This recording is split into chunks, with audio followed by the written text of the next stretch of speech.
Ladies and gentlemen, at this juncture, shall we all rise, I beg your pardon, and with a resounding round of applause, welcome the President of the Republic of Ghana, His Excellency John Dramani Mahama.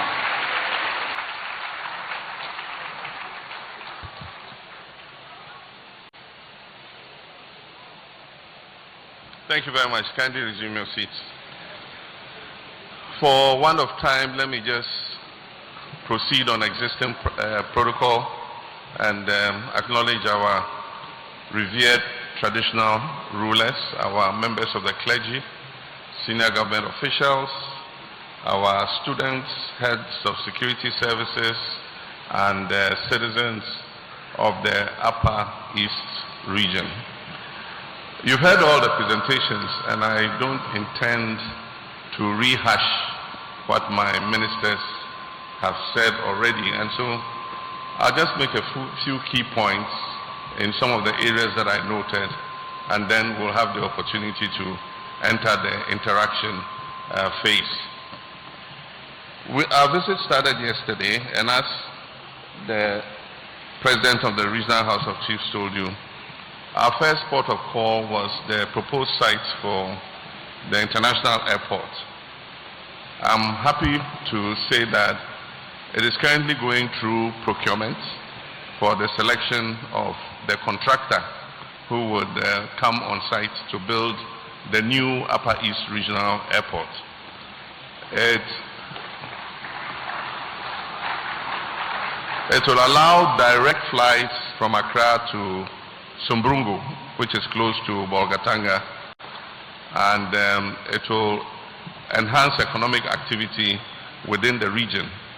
Instead of sitting in a bus for 11 hours to drive from Bolgatanga all the way to Accra, in 1 hour, 5 minutes, you'll be in Accra.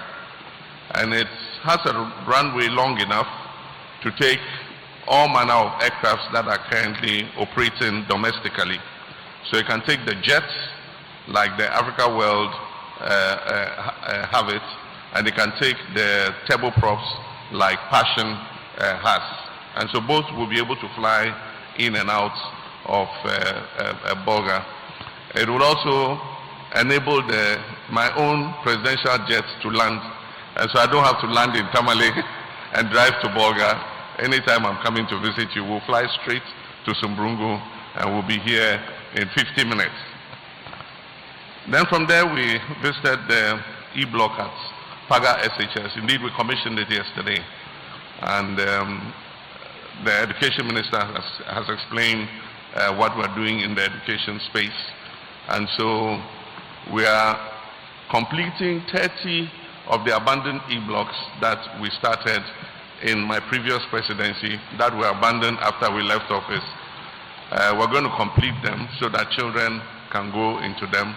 We have a policy to make those that are in rural areas into boarding schools, because the children come from scattered communities and it is difficult to have them commuting to school every day. And so we're going to add a boys' hostel, girls' hostel, and a dining hall so that they can become full-fledged boarding schools so that the children can live in school.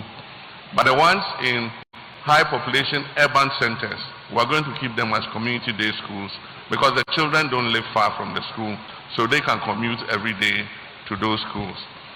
But then there's a new batch of 30 E-blocks that we're going to build under the Star J project that the Minister of Education mentioned.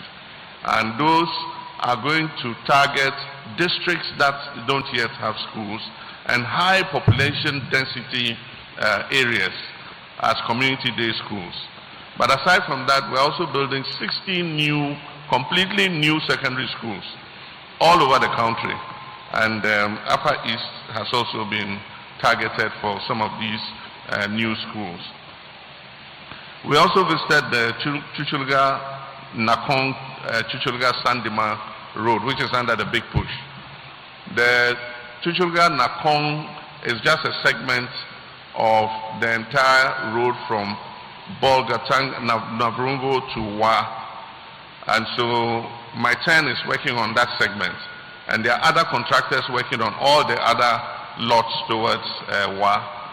And so by the end of next year, we'll be able to drive from Bolga to Wa in complete comfort without any dust or potholes. It will be a first-class road, and it will solve the problem of commuting between Wa and Bolga. We are also, the same contractor is doing Chuchulga to Sandima, and we're also going to continue from Sandima to Fumbisi so that we open up that corridor. At the same time, from the Savannah end, we have re-awarded the Busunu to Daboya Road, and we're re-awarding Daboya to Mankargo, and then there's a missing link which will join from Mankargo to Fumbisi.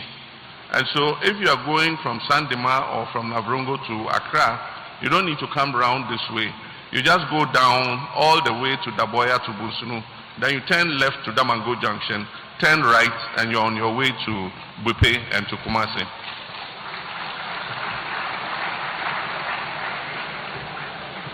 Then our activities yesterday, we ended with the free primary health care, the launch of the free primary health care at Zuarungu. And as the minister explained, it is to fill the gap so that we can achieve universal health coverage. Because we noticed that when we came into office, almost 40% of our people were not on national health insurance. It means that they were not benefiting from healthcare facilities, or even if they did, then it means they had to pay cash to be able to get service. And so, like he said, we introduced 2 new interventions in order that we can achieve universal health coverage.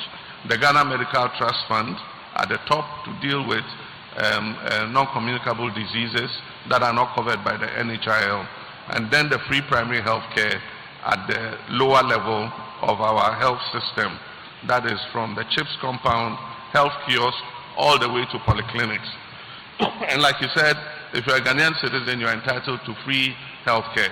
If you go to any of the CHIPS compound, you just identify that you're a Ghanaian, you get free health care. Nobody will charge you. But I'm excited about 2 things. One is that it will also help us to improve maternal health, because the healthcare nurses will go from house to house, and so 1, it will help us with preventive care, and 2, it will help us to reduce maternal mortality, because part of their remit is not only to do medical screening, but also to check on pregnant mothers. And so we're going to introduce an antenatal book. And so when they come to the house, anytime you go for antenatal, they'll record it in the book. And then they'll show when your next visit should be. So when the healthcare nurses come to the house and you're a pregnant woman, they'll ask for your antenatal book. And they'll make sure that you have fulfilled your antenatal visits. Because a lot of the women who die in childbirth, if you investigate, you'll find that they did not follow the antenatal care system. And so sometimes they have difficulties in birth. Because sometimes if you are carrying a child, you can have high blood pressure because of the pregnancy. And so they need to keep monitoring your pressure. Otherwise, in childbirth, because of the intensity of giving birth to the child, either by cesarean section or by pushing through labor, the mother can die because she gets a stroke, while trying to give birth. And so we need to monitor all these things. And so the free primary health care will help in that monitoring. And then it also gives us the opportunity to do our medical tests. And so I've said that every citizen, and I hope that the chiefs will join us in this education, every citizen once a year must be screened medically. And so we'll take your pressure, we'll check your blood sugar and other vitals to make sure that everything is okay with you. So that is how we ended the day. Honorable Adongo talked about the economy, and I'm happy to add my voice to his that our economy has recovered very well. Indeed, a lot of people, including the IMF and the World Bank themselves, cannot believe how fast this recovery has occurred. But it has taken a lot of fiscal discipline. It has taken working at increasing revenue. It has taken, working to cut down waste and all that. And that is what has helped for this recovery. Like you said, indeed the whole of last year, we didn't send any loan agreement to Parliament. Not one loan agreement. In previous years, the main parliamentary business was approving loans. This time, for 1.5 years, actually 1.5 years, until June this year, not a single loan agreement was sent to Parliament. And so it shows you that everything that we've been doing with our own resources. The first loan agreements that have been sent to Parliament are the 300 million World Bank Star J project, that is to end double track in our secondary schools. And the second one is the $500 million feeder roads project. Those are the first two loans since this government assumed office. And so we'll continue to be very prudent in the management of the economy so that it can create the opportunities for our people. Now that we finish the stabilization of the economy, our next focus is on creating jobs and opportunity for our young people. And so growth, we finished stabilization, we're now looking at growth and job creation opportunities. That is our next target. And so because of that, this year the Minister of Finance is going to Cabinet, to Parliament, with a policy we call the new economy. The new economy is selecting 7 sectors of the Ghanaian economy. And every year we're going to, for the next 4 years, every year we're going to invest $2.5 billion in those 7 pillars. But the biggest is agriculture and agro-processing, and that's where the Upper East comes in. Agriculture and agro-processing is going to take 50% of that 10 billion investment. So $5 billion is going to go into agriculture and agro-processing. And I can assure you the Upper East region is going to get its fair share of that $5 billion. So that will cover creating more irrigation facilities so that our young people, even in the rainy season, the dry season, would have the opportunity to be able to produce. The minister told you that Upper East can produce all the vegetables and everything that we eat in this country. And we're not even waiting for that program to start. We've started. We have the tomato revitalization project that is taking place here, which is bringing 2,500 acres of land under tomato production.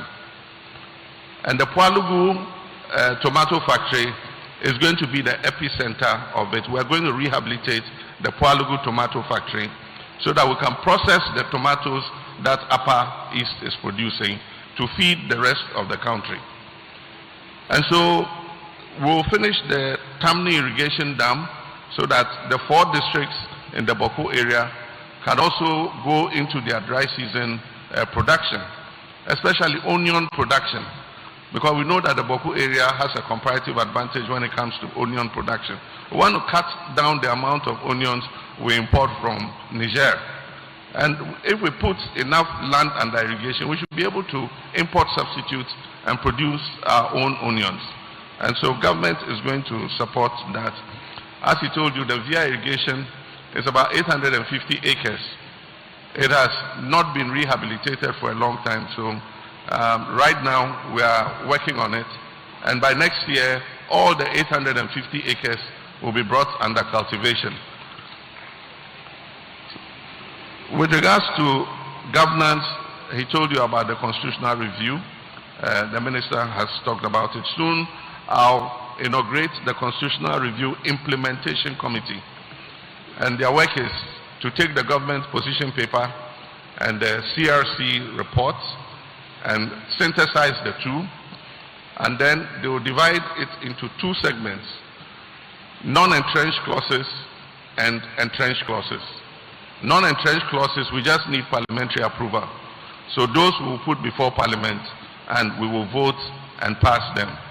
Entrenched clauses require that we conduct a referendum, and at least 40% of registered voters must vote, and 75% of them must say yes. And so we want to add that to the district assemblies election next year. So next year, apart from voting for your assembly members, you will also be required to vote on the constitutional amendment. And if we vote and it passes, then we will implement the entrenched clauses, amendments to the entrenched clauses. So that's to do with governance. With security and safety, I want to commend the IGP and his men. As the regional minister said, Upper East is safer now than it was before. A lot of the motorbike snatching, armed robbery and others have significantly reduced. That is because of the work the IGP and his people have been doing. And my final one is to commend the traditional rulers and the people of Boko.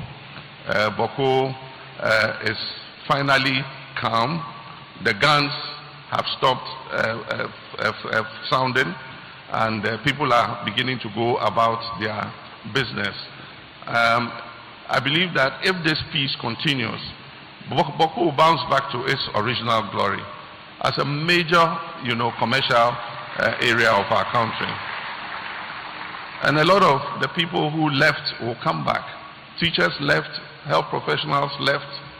Indeed, last year we couldn't post national service people to Boko because of the fighting. We couldn't post doctors to Boko because of the fighting. And so I believe that with this peace that we have found, if we continue, Boko will become what it was before. In the meantime, I promise 1 billion cedis for the Boko Revitalization Fund. I'm happy to announce that this week I'm inaugurating the committee. But even before we have inaugurated the committee, some work has started on Boko Town roads, on some health facilities and others. We are devoting the bulk of the money to the health sector and the road sector. We want to improve the road network, the bridges in the Boko area, so that traders and others, farmers can move their goods and services easily. And then also improve the healthcare in the area. And so we'll complete one of the Agenda 111 hospitals there. And then we'll also build a new hospital in Boko itself. And so these are some of the things that we're working on. And so I want to thank you very much for your attendance, and we can go into the interactive segment now. Felix, over to you.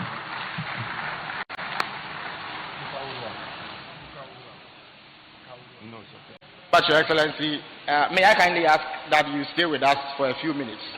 At this stage, ladies and gentlemen, we are delving straight into the questions and answer session. In the interest of time, we are only able to take 5 questions in this session. So if you have a question, just put up your hands. Once you catch my eye, I will call you, and then a microphone will be brought to you to answer your question. Let me start by giving the opportunity to our revered man of God, a member of the clergy, to ask a question.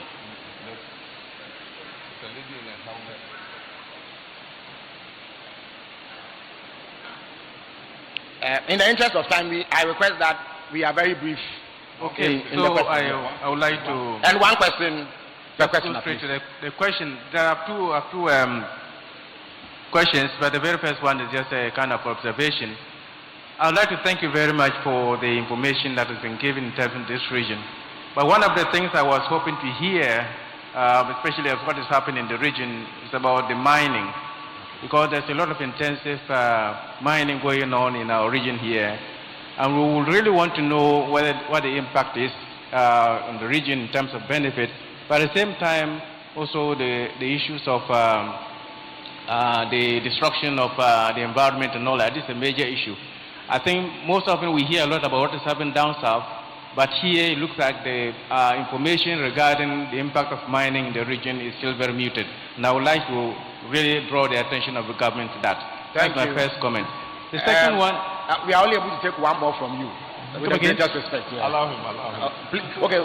Please go ahead. Yeah. Okay. One more question. Actually, this is the most important one. And this is about the issue about education. In July, there was a government conference on the indiscipline in the schools, organized in Sunyani. And then a week later, we, the Catholic bishops and the Muslims, the Muslim leadership, we had a dialogue, and one of the things that also came out was the same topic, indiscipline in our schools, and how the stakeholders, most stakeholders can be able to handle that. And for us, from our side, we looked at it from the point of view of faith-based organizations, what we can do in order to be able to help. I'm happy the Minister of Education is here, and he's talking about the investment in education, and the children are also here, and I'm very happy about that. But one of the things that I wanted you to really draw the attention is the indiscipline in school, because you can feed them, you can give them all that they have, but if there's indiscipline, I think we are not going to go anywhere. And it's on this note that I would like to appeal to Mr. President. You know that we have already come to a place regarding the MOU between the government and the faith-based organizations to be able to see whether we can have our schools back, because you continue to praise the faith-based organizations for discipline in their schools. But when it comes to really allowing us to be able to do this, sometimes we're having challenges, and we don't really know what is helping with holding that. And therefore, I would like to appeal to you, Mr. President, to look at this once more and see what we can do, because we want to help ensure that our schools are safe and that the children who are coming out are really given the best care that they can need. Thank you very much. Thank you very much for your contribution. There's a lady in a helmet behind the microphone, so please, behind the camera, please give her the microphone. Yeah. Thank you so much for the opportunity. Assalamu alaikum wa rahmatullahi ta'ala wa barakatuh. I'm Musa Zinabu. I'm actually the regional focal person for occupational safety and compliance in the Upper East region. Thank you so much, Your Excellency. In line with this, as a safety person, I would like to say rest in peace to all gone souls who died as a result of in the line of duty. For example, the helicopter crash. Okay, so Your Excellency, I was so impressed during the Labor Day speech when you touched on occupational health and safety in Ghana. In fact, you said in pursuit of someone's duty, someone is not supposed to die in line of duty. You also mentioned that in occupational health and safety, digitalization of occupational health and safety has come to help Ghana generate a lot of revenue. So the question is, Your Excellency, what are you putting in place to ensure that occupational health and safety in Ghana is well institutionalized? Aside that, we are also proposing that at least each sector, be it private or government sector, should have at least one safety officer, so that anyone who goes to work will be able to go home safely. For example, countries that are considered safe in Ghana, we have Sweden, we have Japan, Canada, we have Germany and UK. So it will be interesting and happy to reflect back to know that the President of the Republic of Ghana hand over to a different president, knowing that he has a safe country. His workers are safe, the employees are safe, and the people are able to work and go home safely. Thank you so very much. There's a gentleman in a smoke to my right. Please hand over the microphone to him.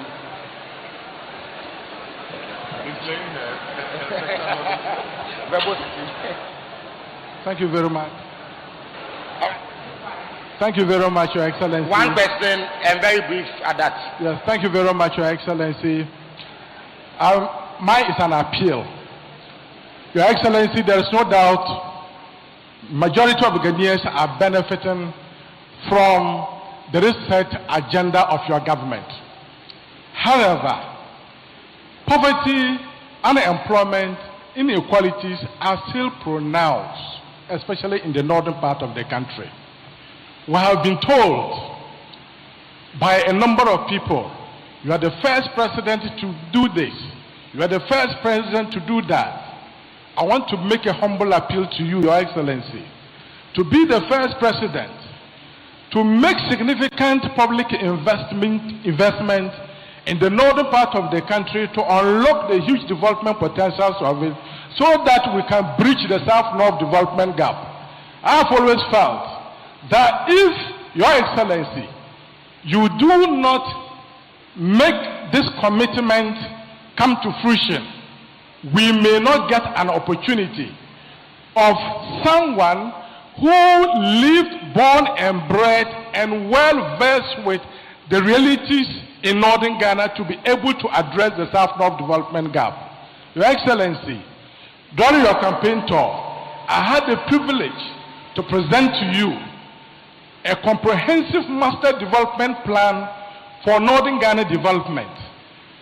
I want to know, to what extent has government attended to this document, which has all that it takes to address poverty, inequalities, deprivations in northern Ghana? Thank you very much. Thank you very much. The next question will be asked by one of our revered traditional rulers. Please hand over the microphone to him. Thank you so much. My name is Nabatanda Rongorgo Kuguri Asobaire the Fifth. I am the Paramount Chief of Kologo Traditional Area. Your Excellency, Mr. President, when you were mentioning of the roads,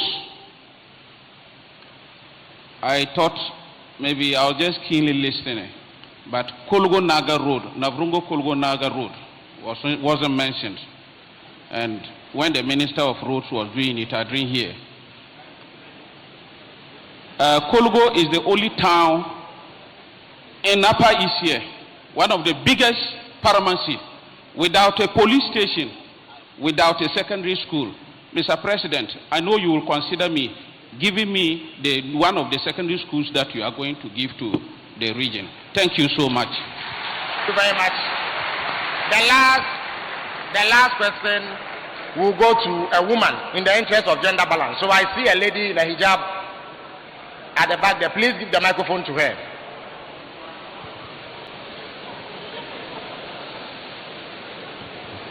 Yeah, please go ahead and ask your question. Yeah. Assalamu alaikum wa rahmatullahi ta'ala wa barakatuh. My name is Bariyatu Muhammad Ibrahim. I am a Zabarma by tribe. I'm your boss. Zan tambaye question ne da Hausa zan tambaya, ban son tambaya da Turanci don yau ban shati ba. Da muna use currency. Currency na yana rike da jinyami. Kudin Ghana da yana da value. Tunda aka sake wanga kudi, ba jinyami cikin kudin na. Kudin na ya bari bai da nauyi. Jinyami na bai important bane ko currency nan ne bai need jinyami cikin. Question da nike da shin tambaya kenan. Amma kana zagin Zabarmawa kai hankali na charging ka. Okay, thank you very much. All right, Mr. President. That was the fifth one, eh? Yes, that's it. Yeah, okay. Those were 5 questions. Some were appeals, some were questions, and so I will proceed to address them, starting with mining. The Upper East region has great potential for mining, especially gold mining. And the Minerals Commission is working to identify all the possible concessions in order that we can set up formalized mines in those areas. The thing is, we have 2 kinds of mining. We have the formalized mining, and then we have the illegal small-scale mining. Illegal small-scale mining, it is difficult to hold them to land reclamation after they have finished. But with the formalized mines, we make them post a reclamation bond, and when they have finished mining, they restore the land to what it was, and they take their money back. If they don't do it, then we use that money to get somebody to reclaim the land, and we use that money to pay them. And so we're doing, not only for the Upper East region, but the whole of the country, formalized mining. You cannot completely ban illegal mining. You just keep chasing them and all that. We are working, NIMOS is working very hard. We've seized excavators, we've seized chamfan machines, you know, and you drive them out of this area, they run to this other area. But we are making progress. Of the almost 49 forest reserves that were invaded, we've been able to clear as many of them as possible of illegal miners.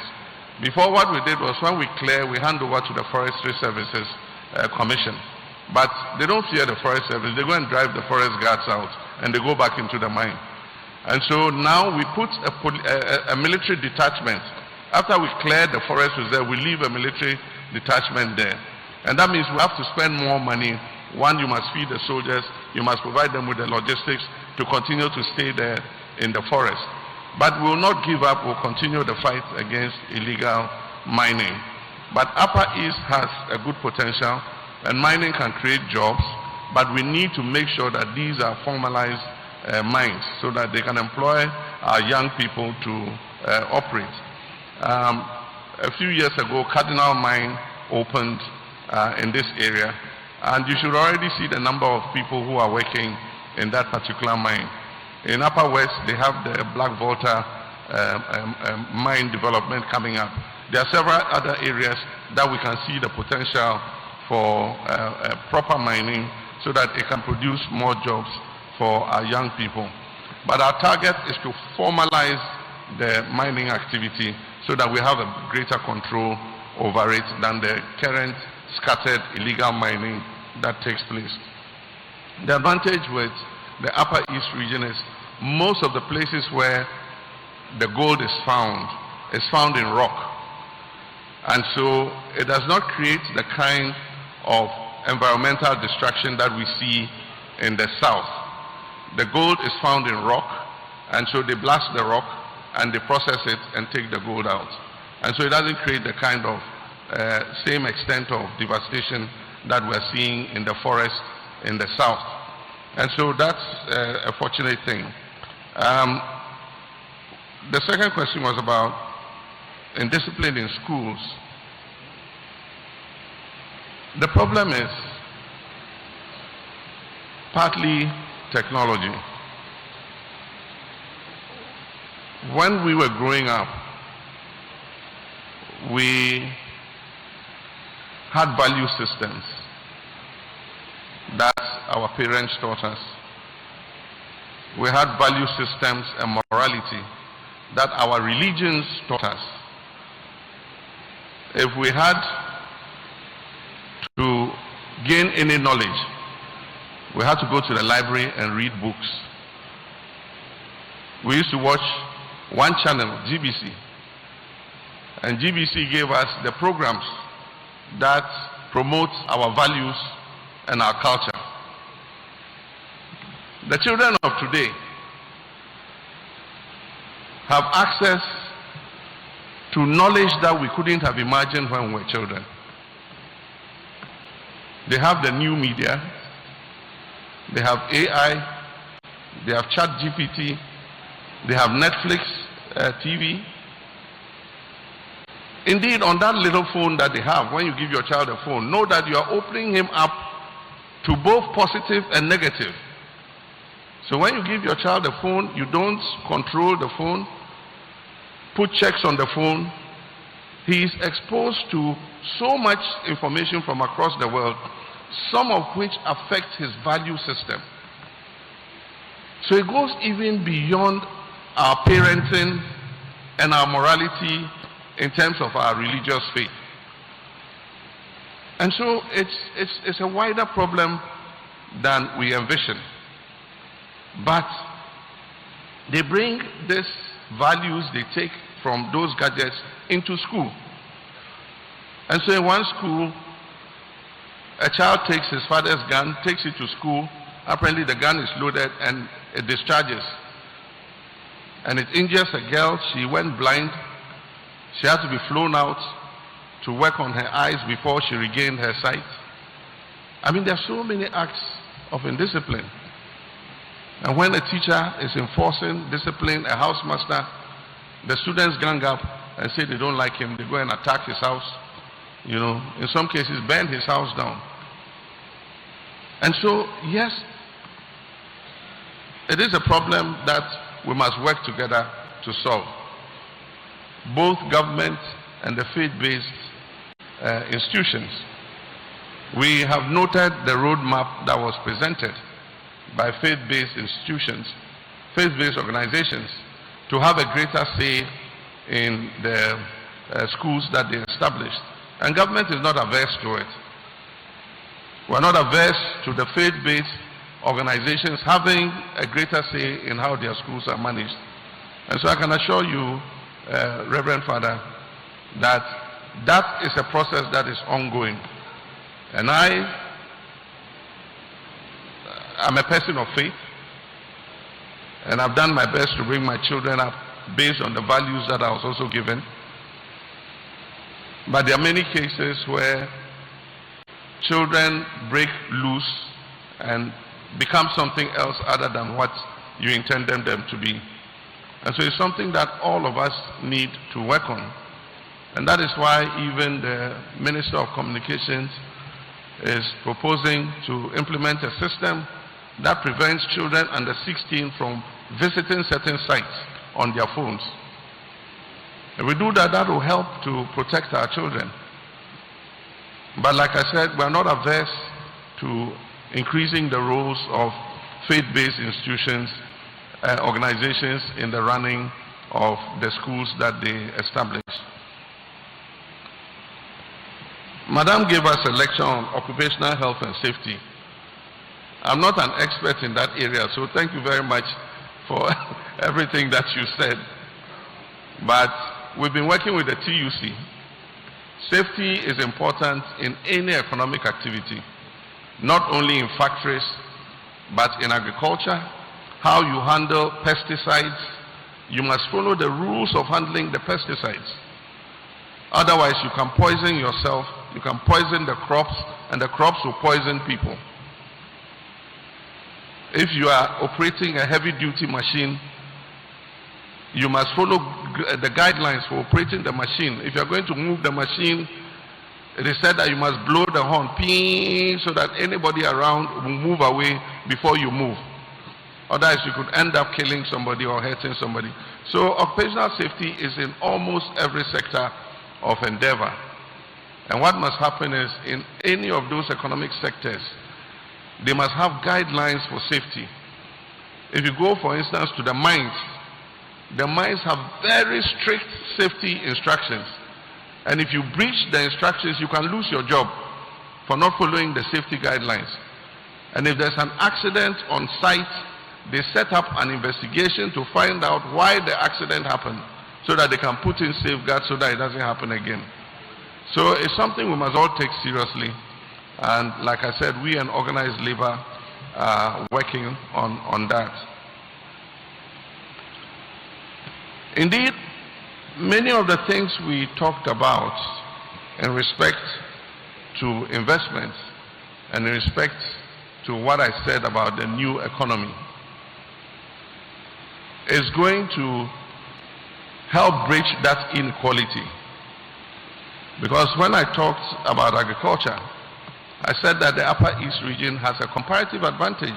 Not even only the Upper East region, the 5 northern regions have a comparative advantage when it comes to agriculture. And indeed, I said that we're going to make sure that we get our fair share of that $5 billion investment.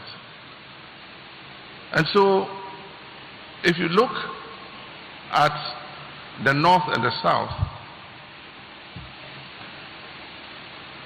we have a comparative advantage in some key sectors. 1, in agriculture. 2, in some places, mining. And so, if even we're going to industrialize, we must industrialize based on our comparative advantage. And so, we must look at what we produce here and put in the processing capacity to be able to process it and prepare it for the market. And so that is where the focus and the target is going to be. We have the share industry. We must build more share processing facilities. Indeed, we built one in Bupe, It was working perfectly. After we left and our cousins came and took it, that factory, by the time we came, it had been run down, the raw materials were sold, the capital was spent, and the factory is standing there. And so the North's ability to come out of poverty and to balance out the equality is to take advantage of the comparative advantages we have. And that means that we must make sure there's more water provided, there are more roads so that we can evacuate the food early. We have extension officers who will provide advice to farmers. We must build more farmer service centers here so that our people can have access to mechanization services. So I can assure you that a lot of investment is coming in. But even before the new economy, if you look at the distribution of key projects in the health sector and the education sector, if you do the analysis, you'll find out the majority of those projects are coming into the 5 northern regions to balance out the inequality. And so it's something that we are doing deliberately because it is in the interest of Ghana for us to balance out the inequality.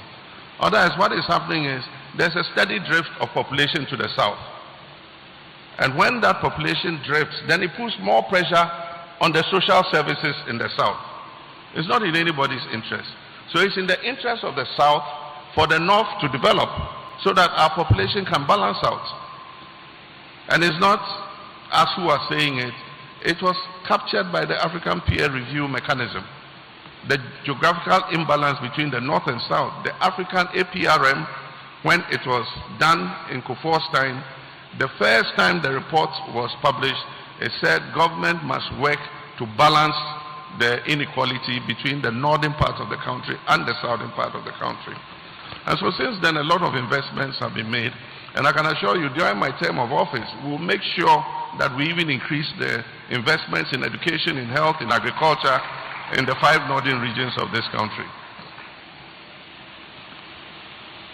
With regards to Chief, I think Chief was appealing. When you read the list, he said Kologu Naga Road was not mentioned. So you are directed to add it to the list. It is a presidential directive. In front of all these witnesses, you are directed to add Kologu Naga Road to the list. And the Minister of Education is also directed to ensure that Kologu gets a senior high school. Thank you, Chief. If you don't cry your cry, nobody will cry it for you. And finally, the issue of the currency. She has it in Hausa, so many people might not have understood. She's asking, she says that the strength of the currency was affected when the currency notes were changed. And you know, the Jinyame symbol was put there, and then the 6 wise men heads were put on the currency. And so she says that since that time, the currency, the susum, is not, she can't feel it. What happens is, every country, every 10 years, you are supposed to refresh your currency. Because if you use the same currency for too long, people learn how to counterfeit it. So from time to time, you have to change the security features on your currency and refresh the currency so that it will take another 5 years, 6 years for the counterfeiters to be able to determine the security features and now start being able to produce their own currency. And so this particular currency is long overdue for refreshing. I know the governor has plans to refresh the currency, and I'm sure that at the appropriate time the Bank of Ghana will let Ghanaians know what they are doing about it. And I hope that whatever refreshed currency comes will have the spiritual strength that she has been asking for. But what I must say is that the cedi today is stronger than it was in the past because of good economic management. Your currency is as strong as your economic management. And because of the good policies we put in place, the cedi is holding its own against other major currencies. And so we'll continue to make sure that the economy bolsters the strength of the cedi. But like I said, at the appropriate time, the governor will apprise us of any plans that he has for replacing the currency. So thank you. I think that's the last question. Please spare us a little bit more of your time, because the members of the Upper East Weavers Association, Weavers Association, they say they have a presentation for you because you boasted their trade with the way that you marketed the fugu in Zambia and elsewhere when you traveled outside of this country, and they deeply appreciate the overwhelming endorsements that you give them. And so I want to present you with these two smokes as a token of appreciation.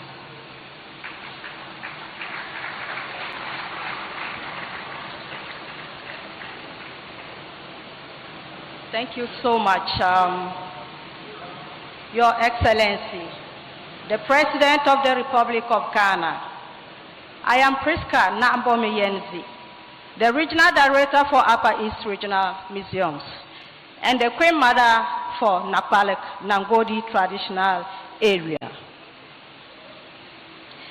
On behalf of the Bolgatanga Weavers, the Bolgatanga Sumasin Weavers Association, I bring you warm greetings with respect and gratitude. Your Excellency, we remember with pride that during your visit at Nat Hall, we made a request that you make our Goran Tane a national asset when you become a president.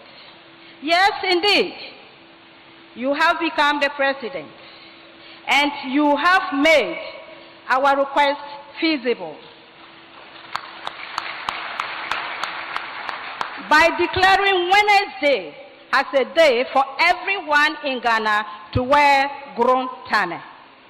Today, we are here to say thank you for making our dream and hard work fruitful. And as a sign of our appreciation, we are honored to adorn you with Goran Tane. We hereby invite our Honorable Minister to join us to do us the honor in this.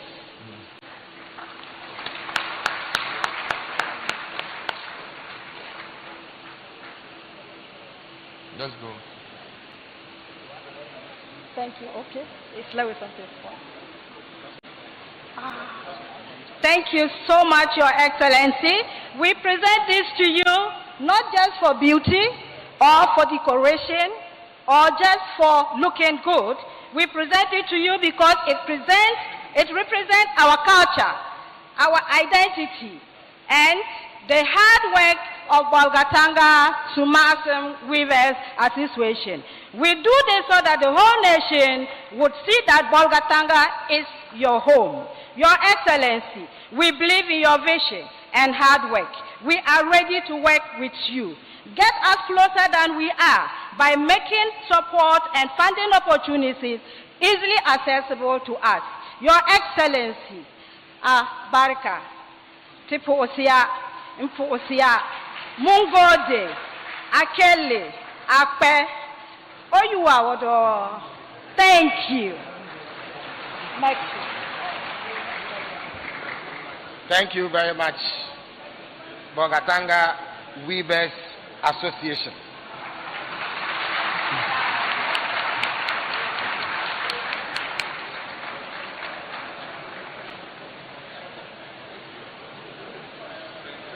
All right. Thank you very much, Your Excellency. Okay. Thank you very much, Felix. Good morning, Mr. President. Good morning, our revered traditional leaders. Good morning to my colleagues and fellow citizens. The Honorable Minister for Government Communications has indicated that I have 5 minutes to perform this task that he has given me. I would want to begin with oral, that is Operation Recover All Loot. Fellow citizens, when we were campaigning in 2024, His Excellency the President was very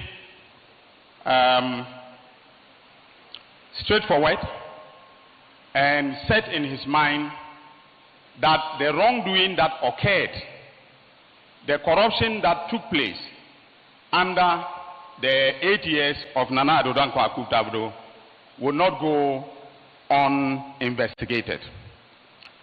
Now, this was set in the background of our own constitution. If you look at the Constitution of the Republic, it says that we commit ourselves to certain fundamental values. Amongst them is the value of accountability. And oral is all about accountability.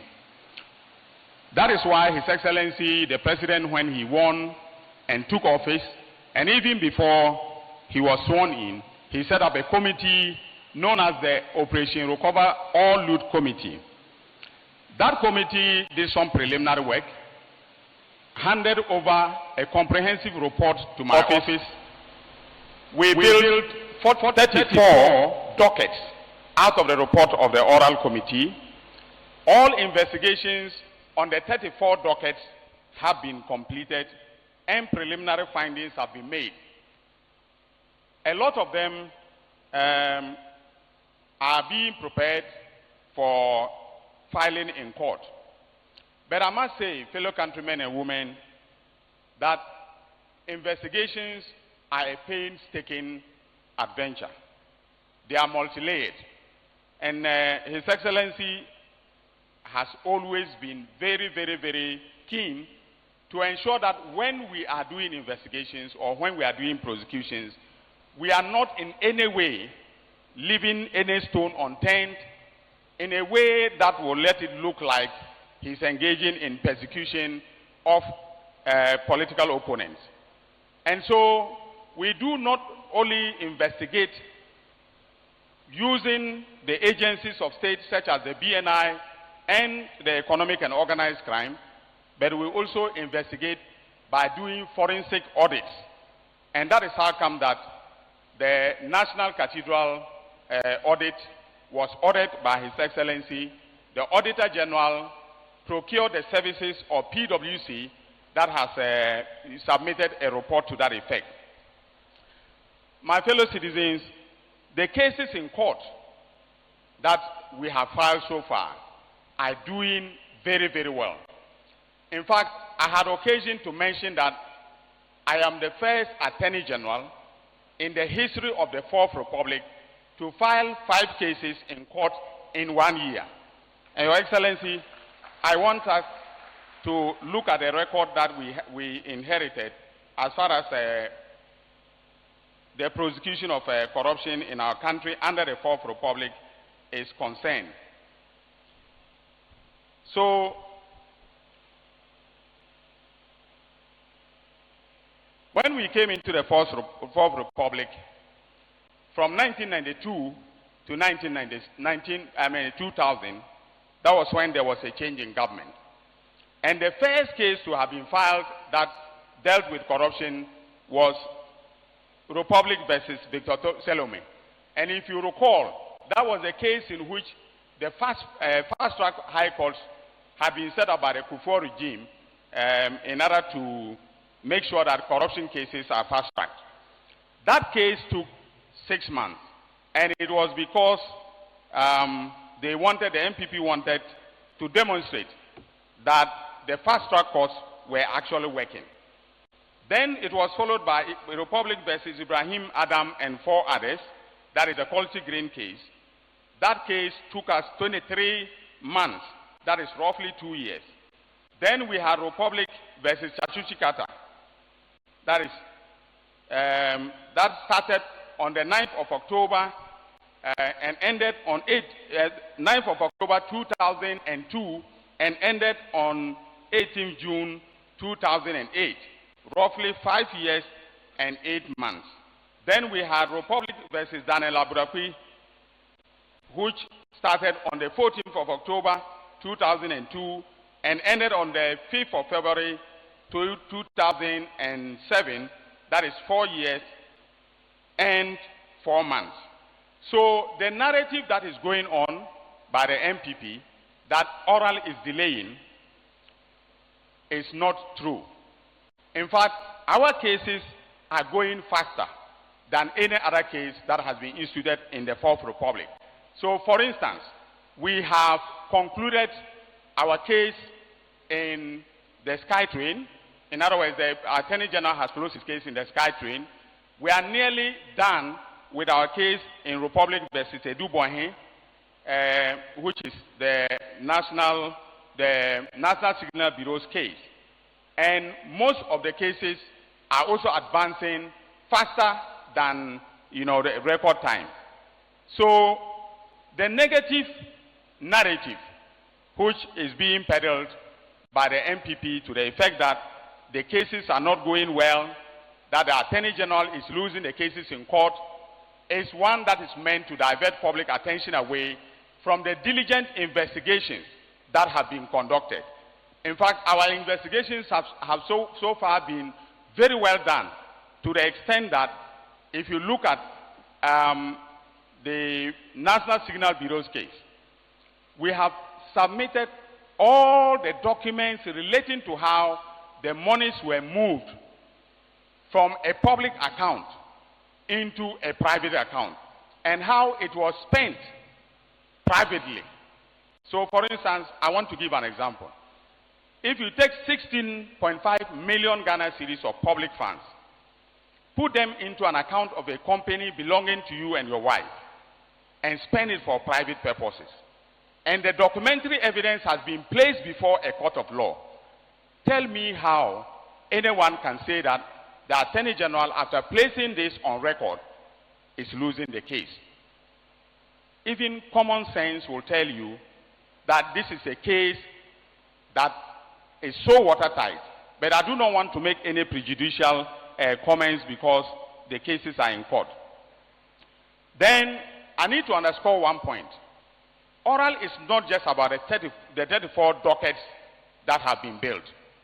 Oral is also comprehensively pursuing investigations in other matters. So, for instance, you recently heard about the investigations into the local government, the Interministerial Committee on Local Government, which was headed by Miracle Sabuaje. That is part of oral.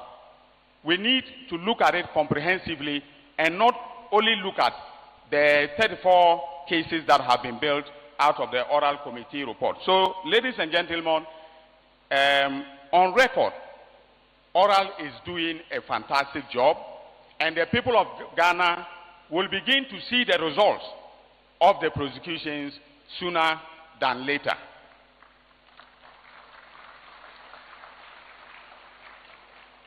Now, the Minister for Government Communications also asked that I should give a briefing on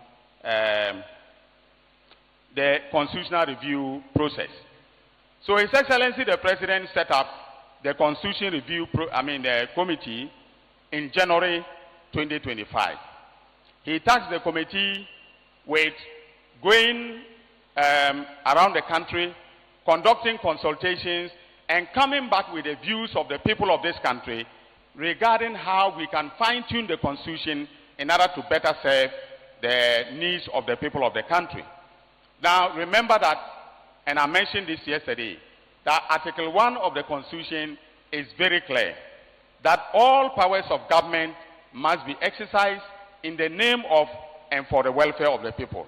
And that is what the Resetting Ghana agenda is all about.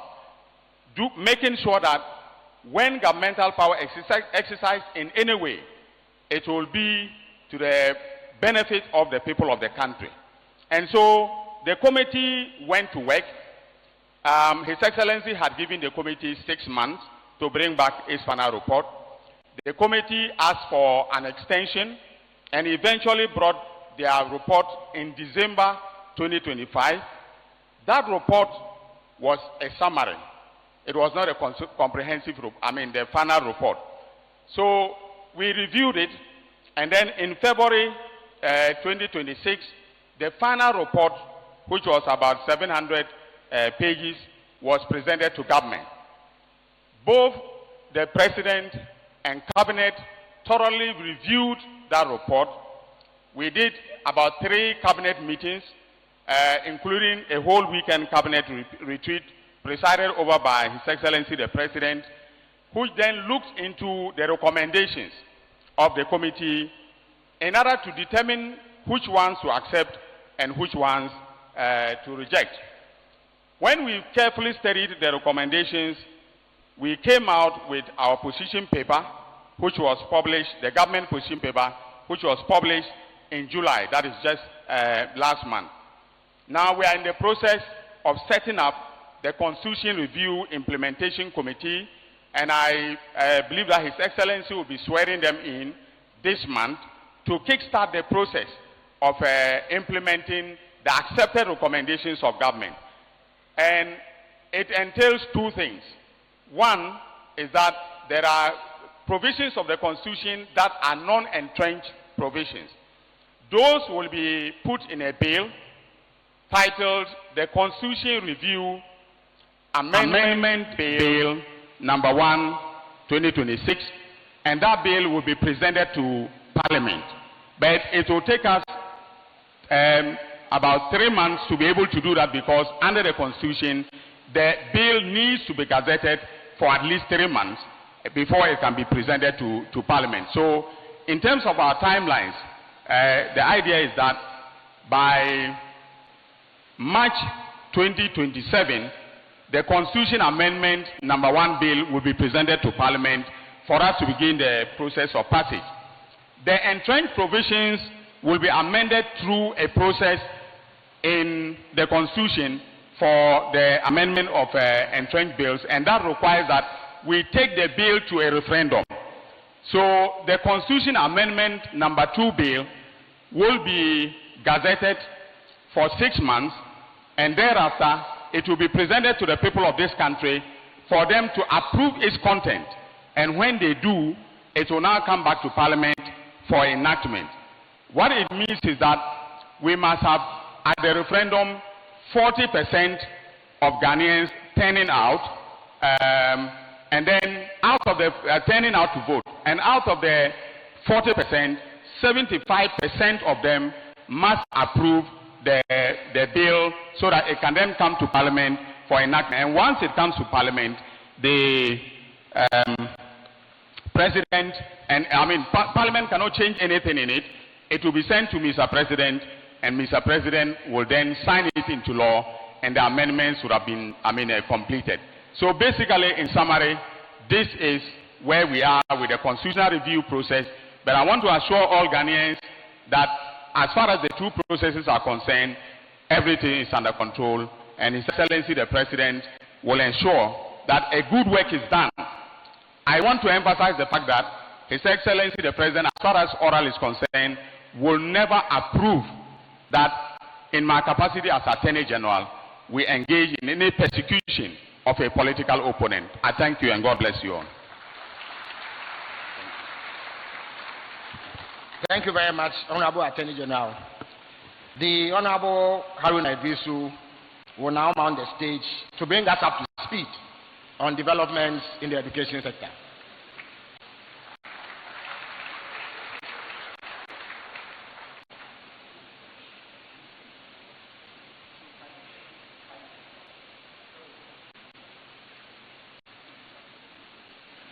President John Dramani Mahama, President of Ghana and Commander-in-Chief, the Majority Leader and Leader of Government Business, Excellency Cletus Avoka, Council of State and other reps, our very revered and respected chiefs, ministers of state, including Managing Director Goyal and Mr. President, proud students. Mr. President, I will be very brief. Since your assumption of office as President of the Republic, you have endeavored to expand access to education at all levels, basic, secondary, and tertiary. Mr. President, your new policy places emphasis on basic education and realigning expenditure to improve foundational learning and learning outcomes. Mr. President, so far, the GET Fund has awarded 2,038 contracts, basic, secondary, and tertiary across the country to expand access to education generally. Mr. President, at the tertiary level, your commitment is to ensure that at least 2 to 4 public universities are added to the country, looking at Oti, Ahafo, Western North, and Mr. President, your own Damango. Work is fast advanced for the establishment of the University of Science and Technology in Damango. We have just concluded work on the design and build of that university, to which the President have committed $30 million of grant money given to him for the start of the project, whilst Mr. President is looking for additional resources to do that. The President is also positioning the University for Allied Sciences in this region as part of Mr. President's efforts to demystify medical education as he has done to legal education. So very soon, the university here will have a mandate and accreditation to do medicine, subject to the advancement and mobilization of additional resources. At the secondary education level, President John Dramani Mahama is committing 2.8 to 3 billion under a World Bank Star J program to expand access to secondary education. 12 schools in the Upper East region will benefit from this facility.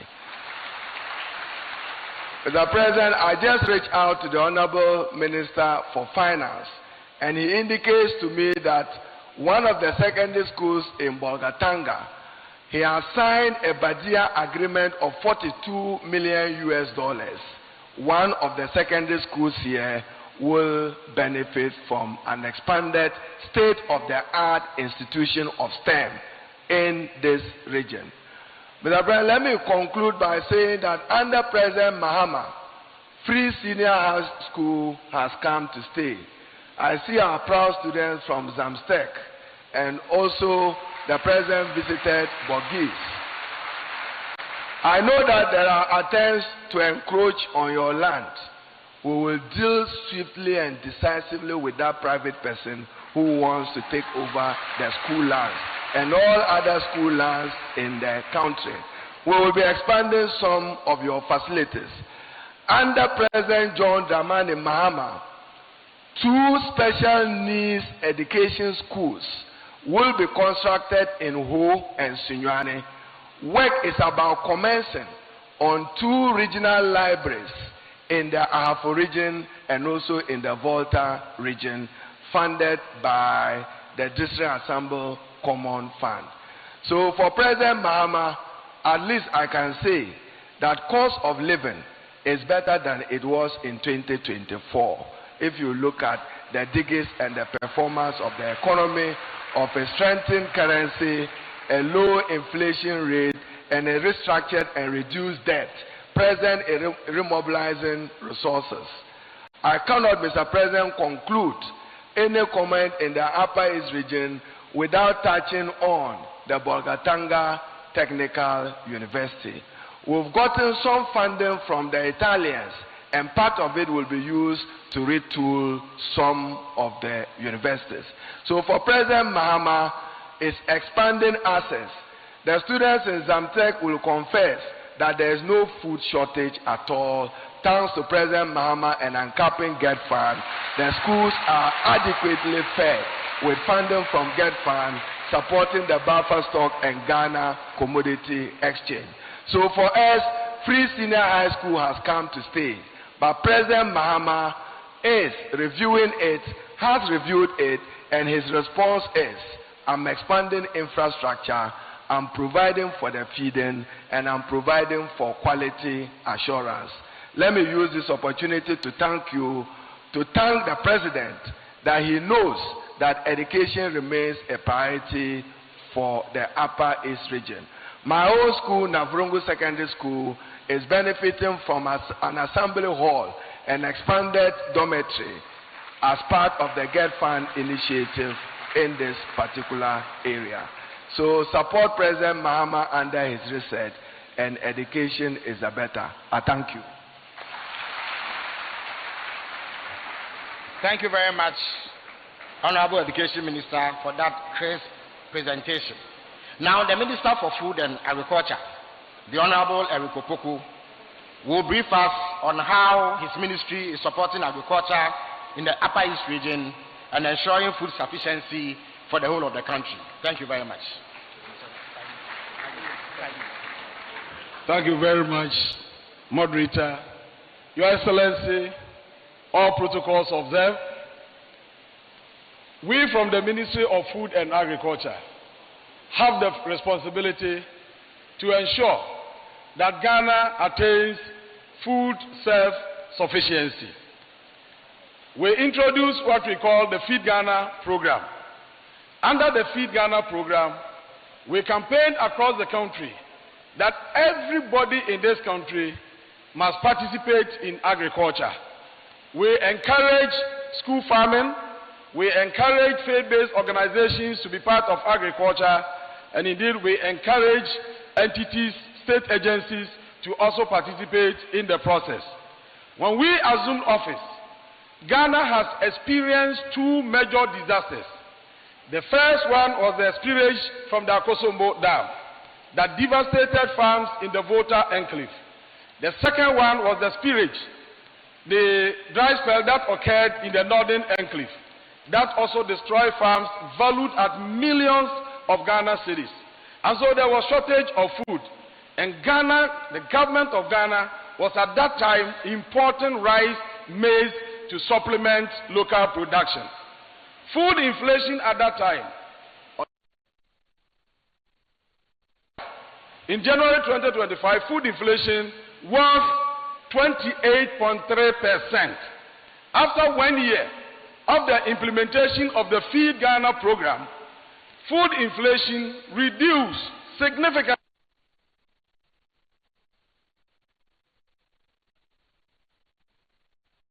It must be indicated that this is the lowest food inflation ever recorded in the history. This month, the Ghana Statistical Service released a report that indicates that overall inflation has reduced to 4.6 on the back of declining food prices. Farmers have contributed to bringing down inflation in our country. Distinguished ladies and gentlemen, now coming to Upper East, what are we doing in Upper East? We have earmarked Upper East as the vegetable hub of this country, because Upper East has everything it takes to produce enough vegetables to feed our country. We have taken land at Tono irrigation site for the production of tomatoes, and we have special tomato production in this country. Currently, we are working in 130 communities across the country. They are in 35 districts. And what we are doing is simple. All farmers who register to participate in tomato production in this country will be supported financially to be able to do that. Every farmer will be given a soft loan of 20,000 per 1 acre.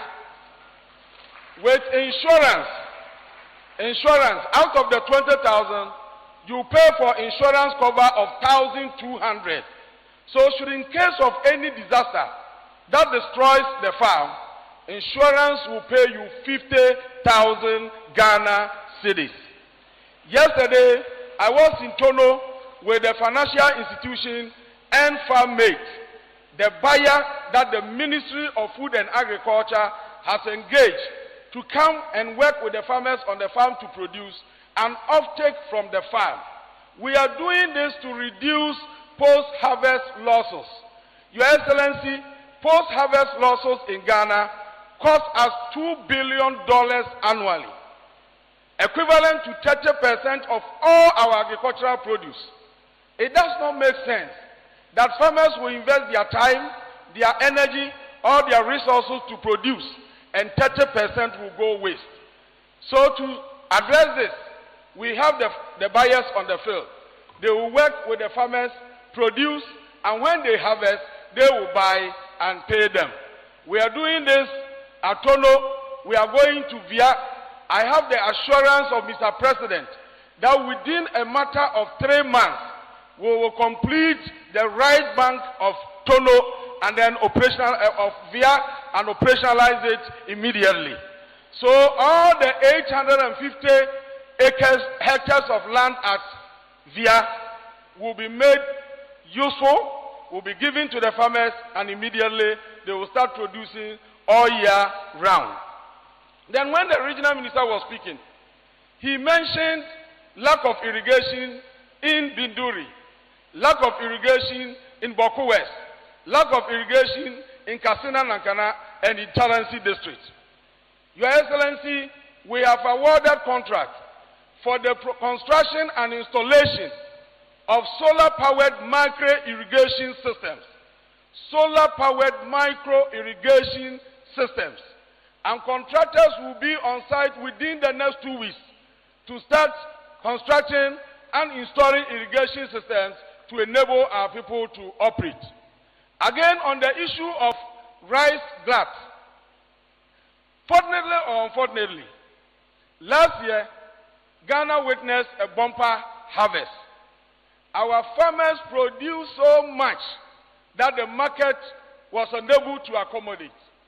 President Mahama, for the first time in the history of this country, made available resources through the Ministry of Food and Agriculture to the National Food Buffer Stock to go into the market and mop up the excess.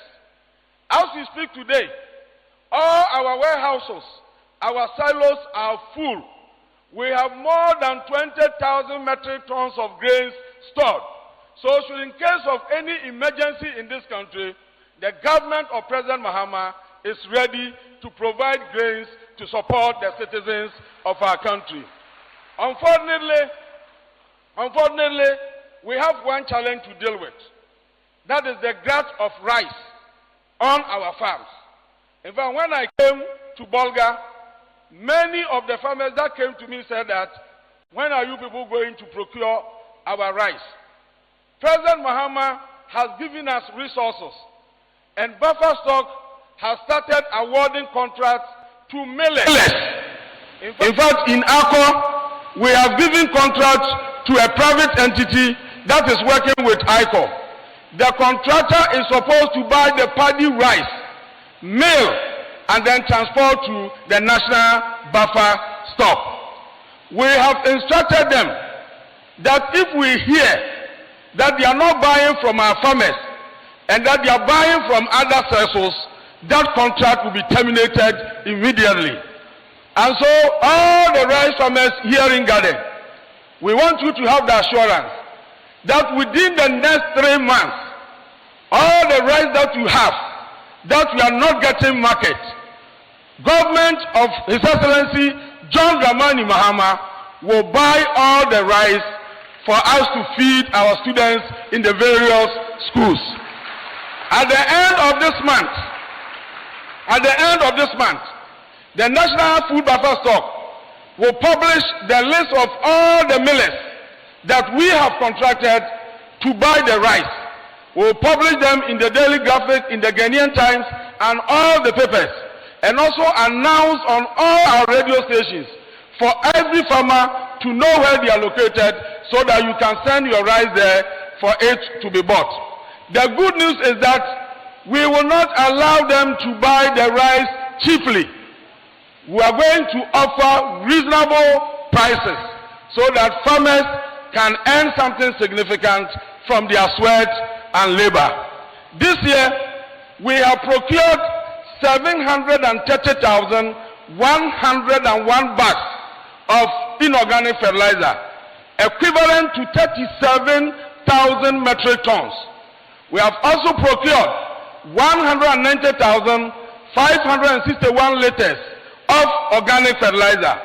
We have also procured huge quantities of improved maize, rice, pepper, onion and tomato seeds.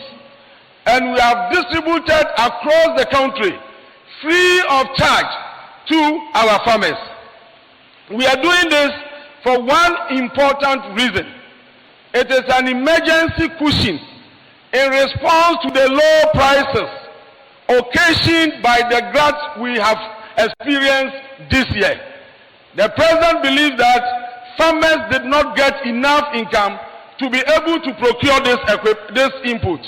And so there is a need for government to cushion farmers in order to produce at an affordable cost. So our farmers in the various cooperatives have been served. Every agricultural district in Ghana have been served. Our traditional authorities who are farming have also been served. Faith-based organizations have been served. Schools registered with us under the Free Ghana program have been served. And therefore we expect bumper harvest again this year. And we are preparing, we are putting up enough storage facilities to be able to accommodate the excess. Distinguished ladies and gentlemen, this is my last point. In order to scale up agricultural production, President Mahama promised mechanization. So we are setting up what we call agricultural mechanization centers, now changed to the farmers service centers. We are constructing 70 across the region. Contractors are already on the field. In Upper East, the Savannah Development Authority is setting up a farmer service center in Naga. They are also setting up another one in Iko. We have selected 4 different districts to also have farmer service centers here. The farmer service centers are going to serve as one-stop shop for all the farmers. If you want tractors, you get them there. If you want to plow your land, you get equipment there. If you want combine harvesters, you get it there. Whatever equipment that you need, that will enable you scale up your farming activities, you get everything there. We are importing into this country the first batch of equipment.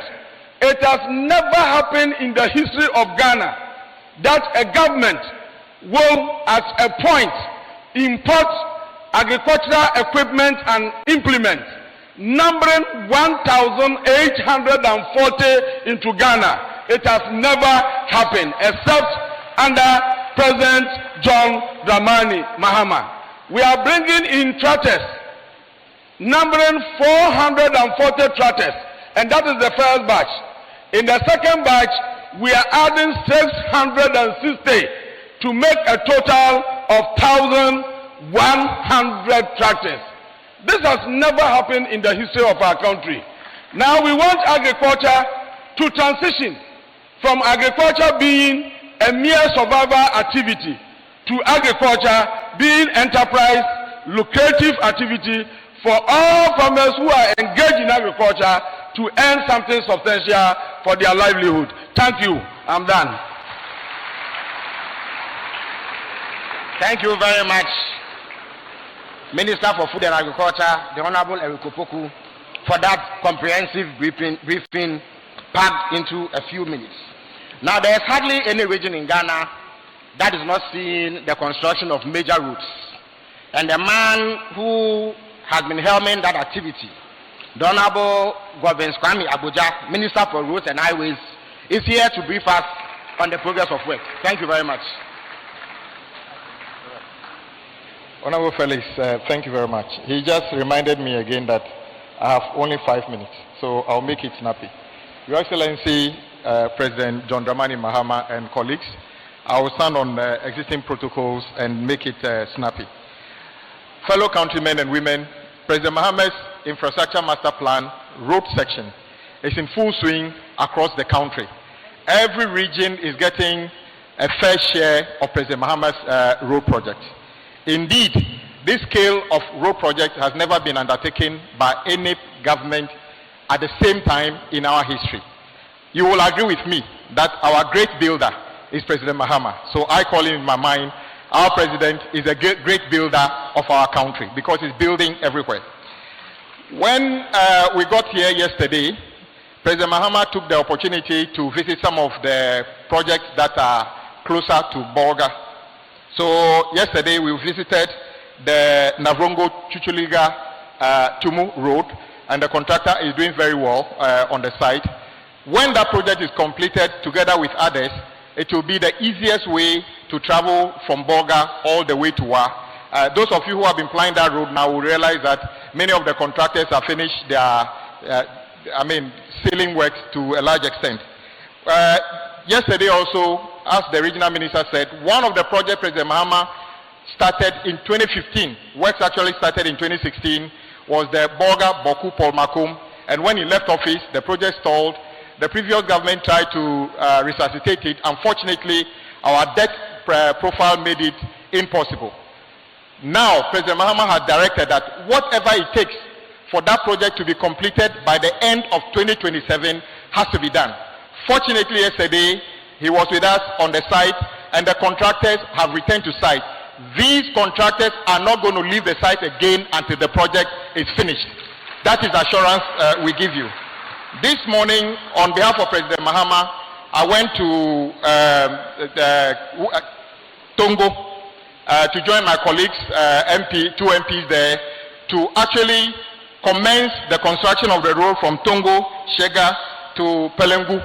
That project will also be completed, and I know my two colleagues and others have been fighting for that.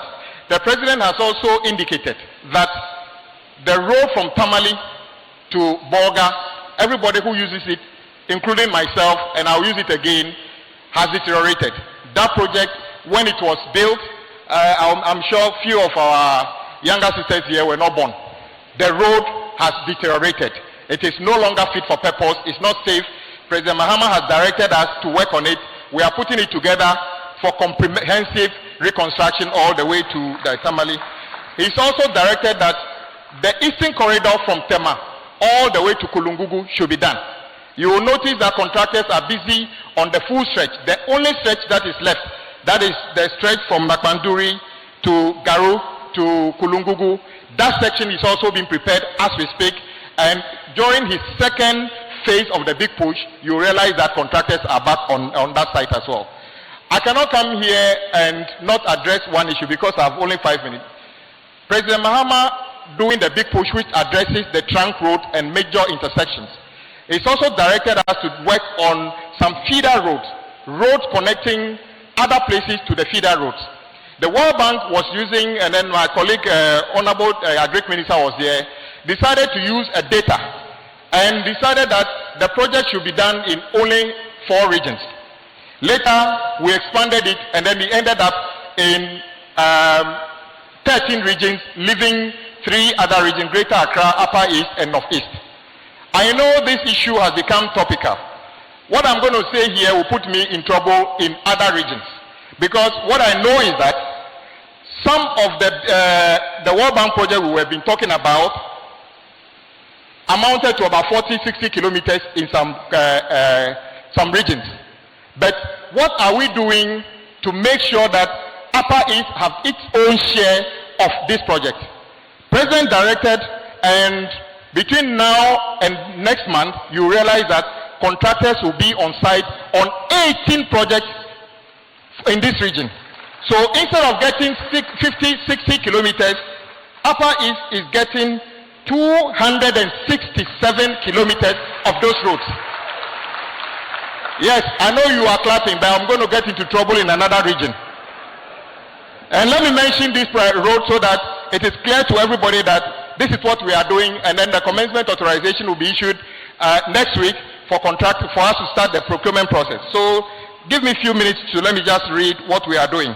So we are doing the upgrading of Gumongo to Nairo and other feeder roads, the rehabilitation of the Saboro Su and the Wusunga feeder roads, that is one, upgrading of Bedema to Kanjaga feeder road, the rehabilitation of Catholic Pandem Health Center and other feeder roads, the Chuchuliga, Awu, Lansa and other feeder roads, upgrading of bituminous surfacing of Kandinga Junction to Sirigu feeder road, the construction of 30-meter long span bridge over River Kolalibali on Paga to Sirigu feeder road, the construction of a 36-meter long steel bridge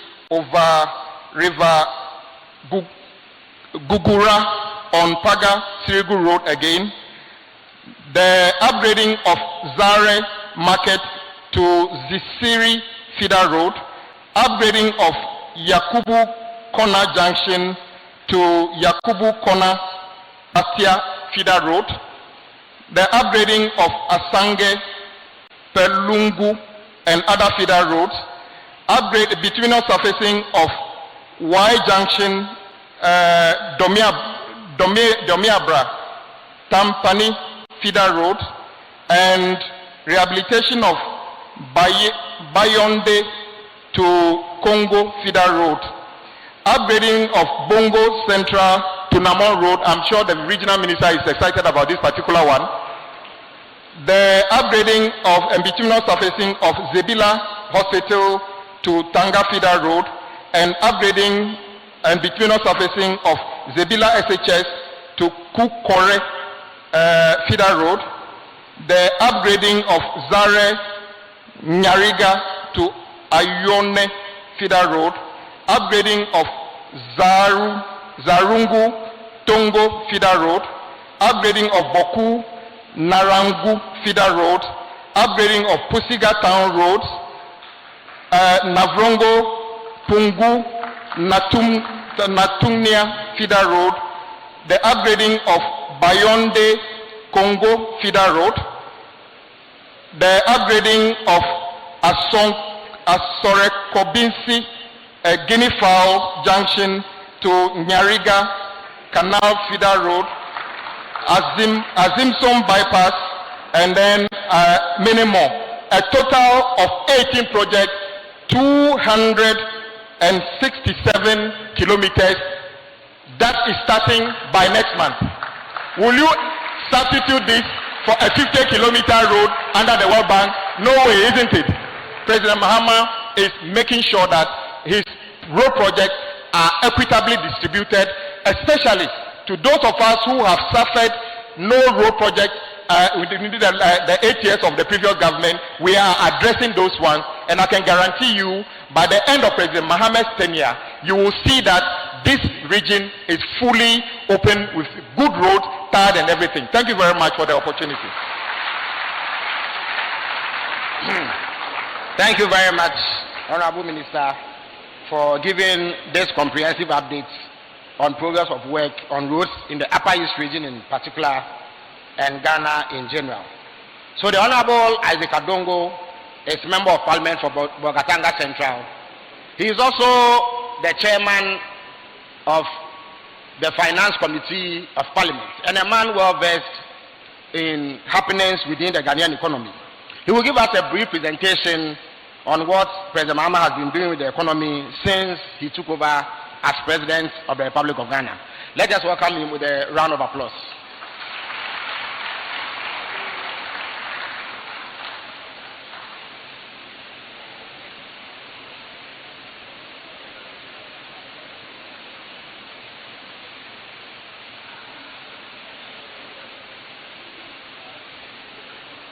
His Excellency, the President of the Republic of Ghana, may I stand on the existing protocols already established to make some few remarks Your Excellency, I recall when you were the flag bearer, you seemed not to like our briefing anytime we came to you, because we painted a very gloomy economy that you were going to inherit. And often you asked us what are the solutions that we will need to implement. There were 4 key issues that you were concerned with. One was the fact that Ghana was spending recklessly, and you wanted clear reforms that will ensure that we'll get a handle on the expenditures that we incurred to manage the economy. You can hear from all my colleagues who came here, Road Minister is happy to construct roads, Education Minister is happy to give access to education, and you could also hear the others, all of them are asking for money. And your question was, how do we do this without plunging the country into the kind of situation that we found ourselves? And we said we will find a solution. The second one was that everywhere we went, Ghanaians were suffering from the management of the economy in relation to monetary policy. Inflation was very high, interest rates were very high, exchange rate was very bad, and all that you wanted was how do we ensure that within a shorter period, Ghanaians experience some relief in terms of those numbers coming down and giving relief to Ghanaians. Then the third issue that you were concerned with was how do we strengthen the external sector of Ghana, particularly when you were told that the only foreign currency that we have, the dollar, and all other foreign reserves at the Bank of Ghana could only last for 2 weeks at the central bank. So even if you had to buy medicine for the people of Ghana and you went to the Bank of Ghana, you wouldn't find money to buy those medicines. So His Excellency wanted to find out how we would bring back the stability in the economy and strengthen monetary policy. Then finally, you said that after all of this, the economy must grow. So you were worried about the real sector of the economy. Today, Mr. President, I'm happy not to report bad news, but to tell you that your government over just 1 year, you have turned the corner properly, not the ones that they were attempting to turn and were getting accidents all over the place. Today, you have turned this economy. Your fiscal environment is robust. The Minister for Finance has introduced clear reforms that have anchored the development of our country. And I'm happy to hear the Minister for Roads not just saying that he's awarding contracts, but that he is waiting for what we call commitment authorization. That is an intentional reform that you made that ensured that the Minister for Finance was able to have control over the expenditures that your ministers incurred, but to find the PPA as the agency to safeguard and protect the implementation of the commitment authorization. As a result of that, we are able to do the things that we want to do, but we'll do it much more responsibly and make sure that Ghana does not get into the situation that we had before. Then secondly, within 1 year, your governor of the central bank, together with his board, worked assiduously to bring down inflation. I heard Honorable Eric Opoku mentioning that inflation is now 4.6. In fact, Mr. President, the challenge we are now getting is that people are saying that the inflation is just too low. They are not used to 4.6%. So it looks as if we are rather disrupting them because they are used to 40%, 50%. But of course, over time, we will learn to live with stable prices over a period of time. And that will assist our businessmen to plan and to assist our households to manage their incomes properly. Then we also are able to bring down interest rates. Today, interest rates are no more at the levels that they were before. So businesses can borrow at reasonable cost and expand the economy. Then the concern that you had about the real sector has been addressed. Today, your economy grew by over 6% last year. But what is important is that this growth was broad-based. In fact, Honorable Eric Opoku's sector grew by almost 7.9%. It had never been heard for a very long time that agriculture was doing so well. Even fisheries, that was growing at a negative rate, improved in 2025. Manufacturing, and if you recall in the past, government never mentioned manufacturing growth. They will mention industrial growth. Industrial growth is not just manufacturing. It includes mining, it includes oil sector production, And so they put all of that together so that they can hide the non-growth of the manufacturing sector. But under you, manufacturing has grown by 7% in just 1 year. That is a remarkable achievement. But even more importantly, you are able to do this without borrowing from the external market, but you are able to do that from the resources that are generated by the people of Ghana. Because, Mr. President, one of the briefs that you gave to your Minister for Finance is that he must make sure that whilst he deals with the problem of expenditure, he must also solve the problem of revenue. He must grow the revenue so that we can be able to develop our country without looking for external resources. And so some reforms have been taking place to ensure that we grow the revenue base. Today, for the first time in many years, the customs sector recorded outperformed the revenue target that was set for customs. It has never happened in about 7-8 years, but your government did it in 1 year. And that is because you allowed the introduction of the Republican, which is an AI system that allows the government to control under-invoicing and over-invoicing to be able to rake in the appropriate revenue that we need to grow our country. But at the moment, our biggest problem is the VAT sector. And I'm happy to announce that your minister has instituted a bipartisan committee to advise him on the implementation of what we call the fiscal point of sale device, which is an electronic system that will monitor and ensure that when people buy goods and services and they pay the VAT actually gets to the government and GRA gets the benefit of those resources. And that advisory committee he set up includes the leadership of the finance committee, which also includes the opposition on that committee, the leadership of the budget committee, and chaired by his deputy minister, Honorable Ampim Nyako, and oversighted by he himself. And it includes the technical team of the GRA.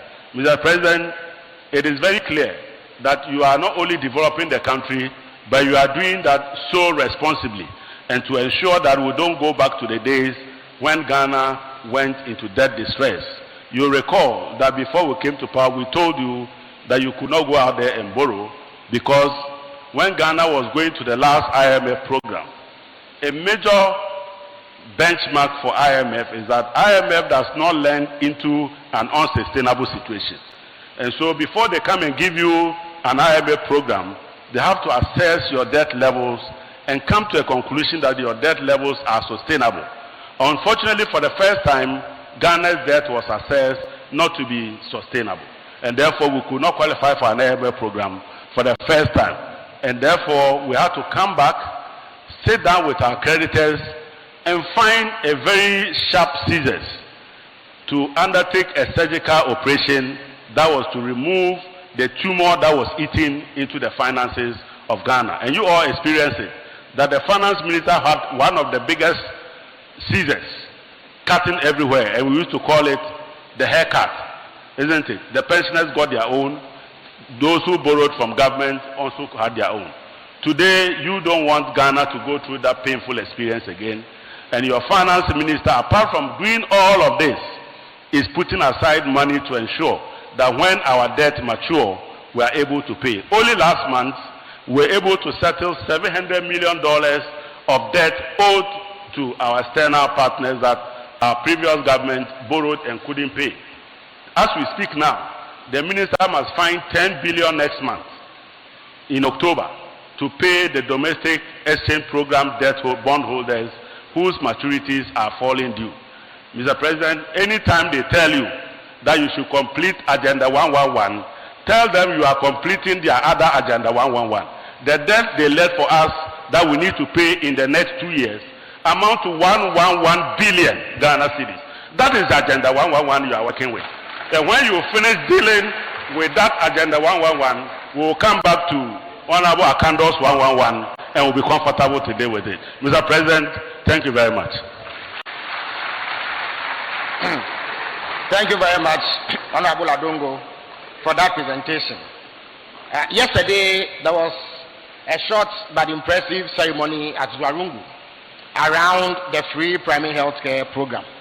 But for those of you who still are unclear what the program is about, and those of you who are concerned about recruitments into the health sector and other issues relating to the provision of health for the people of Ghana, let me welcome the Honorable Kwabena Minta Akando, who will shed light on this and other matters.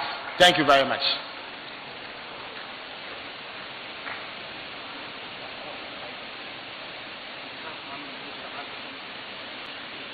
Thank you very much, Honorable Felix. Your Excellency, the President of the Republic of Ghana, President John Dramani Mahama, permits me to proceed on the already established protocols. Your Excellency, as we all know, the health of the people is ultimately the wealth of the people. And so there's a journey that every country is embarking on. That is to attain universal health coverage. Now, this means that irrespective of your location, your geographical location, your status in society, you must have access to quality health care. To do this, His Excellency the President is rolling out 3 main interventions in the health sector. His Excellency the President is pursuing health sovereignty not only in Ghana, but on the continent and on the globe. When he took over, one of the first policies he ensured that was established was the uncapping of the National Health Insurance Levy. And to that, we were able to rake in more domestic resources to be able to pursue the reforms we are pursuing in the health sector. Number 1, we have what we call the free primary health care, we have the National Health Insurance Scheme, and we have Mahama Cares. These are the interventions in the health sector. As you all agree with me, our health care delivery has been built around the treatment of diseases. And so the National Health Insurance has been built along the payment of treatment of diseases. But healthcare, properly so called, is not only about the treatment of diseases. Whilst we are strengthening our healthcare delivery along the treatment of diseases, we are also investing in the prevention of diseases. So we are now paying to prevent diseases. So prevention, promotion, and treatment would then come together to mean proper health care delivery. And so this year, we are rolling out the free primary health care in 150 districts out of the 261. And the free primary health care has its own limitations. We are not rolling out this policy by word of mouth, but we have the logistics, we have the basic equipment that will help us for the smooth implementation of this policy. We have procured not less than 24,000 pieces of these equipment.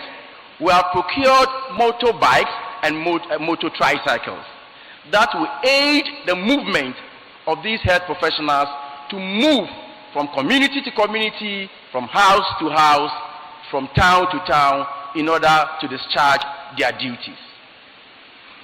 So in Upper East, we have deployed your fair share of the equipment. Yesterday, I had the opportunity to visit the regional medical store, and it's full of these equipment. We have also deployed the red bags, we call it the kits, that will help these health professionals to move from house to house. And so the free primary health care, today as I speak to you, is in full force. From July to September alone, we have disbursed not less than 35 million Ghana cedis. That is, we are paying for the prevention of the diseases. And this is what they will do. When they come to your homes, they will check your vitals. We all know the non-communicable diseases, they progress silently. So a lot of us do not even know our health status. By the time you realize you either have stroke or one complication or the other, that is when you realize that you are in serious trouble. We do not want to wait till that point. We want to prevent you from getting to that situation, or early detection. And once we are able to detect them early, we'll be able to manage them very, very, very well. Your Excellency, the free primary health care is applicable at the chief's compound, and you have directed that every district must construct not less than 2 chiefs in a year. And so as I speak to you now, over 400 chiefs compounds have been constructed along the length and breadth of this country. And from there, it is also applicable at the health centers. It's also applicable at the polyclinics. Your Excellency, what it means is that when you are referred beyond the polyclinic, that is the secondary level, the district hospitals, the regional hospitals, and the teaching hospitals, there's another intervention, that is the National Health Insurance Scheme.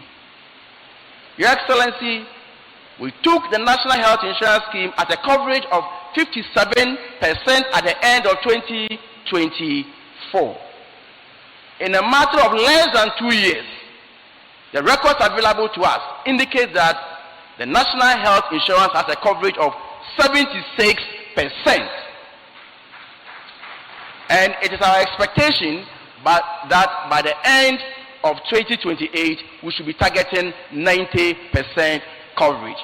And so I will encourage all of you to be subscribers of the National Health Insurance Scheme.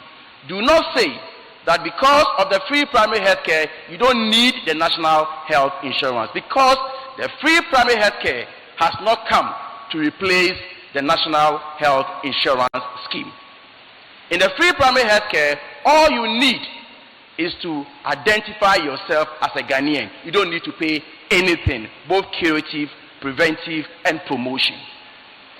At that point, the National Health Insurance also has its own limitations. There are diseases that are not captured under the National Health Insurance Scheme, especially the non-communicable diseases that are killing us at an alarming rate. And so there's another intervention that His Excellency has established.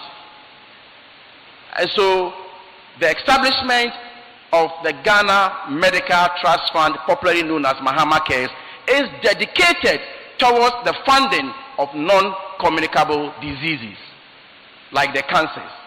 And so along the chain, from primary health care, secondary, and tertiary, at every point along the chain, you have one intervention or the other as a Ghanaian to benefit from. Your Excellency, we inherited a situation where more than 100,000 professionals, health professionals, have been trained, but they are at home without employment. As if that was not enough, we inherited a situation where about 13,500 nurses and midwives had been recruited, posted, yet there was no financial provision to pay them. You all recall, the beginning of this administration, we were greeted with a lot of demonstrations from the nurses. The reason was that they had been recruited, posted without payment. We are left with 2 options, whether to lay all of them off and look for clearance for them, or to allow them to continue work and then migrate all of them to the payroll. And His Excellency the President directed us to take the latter.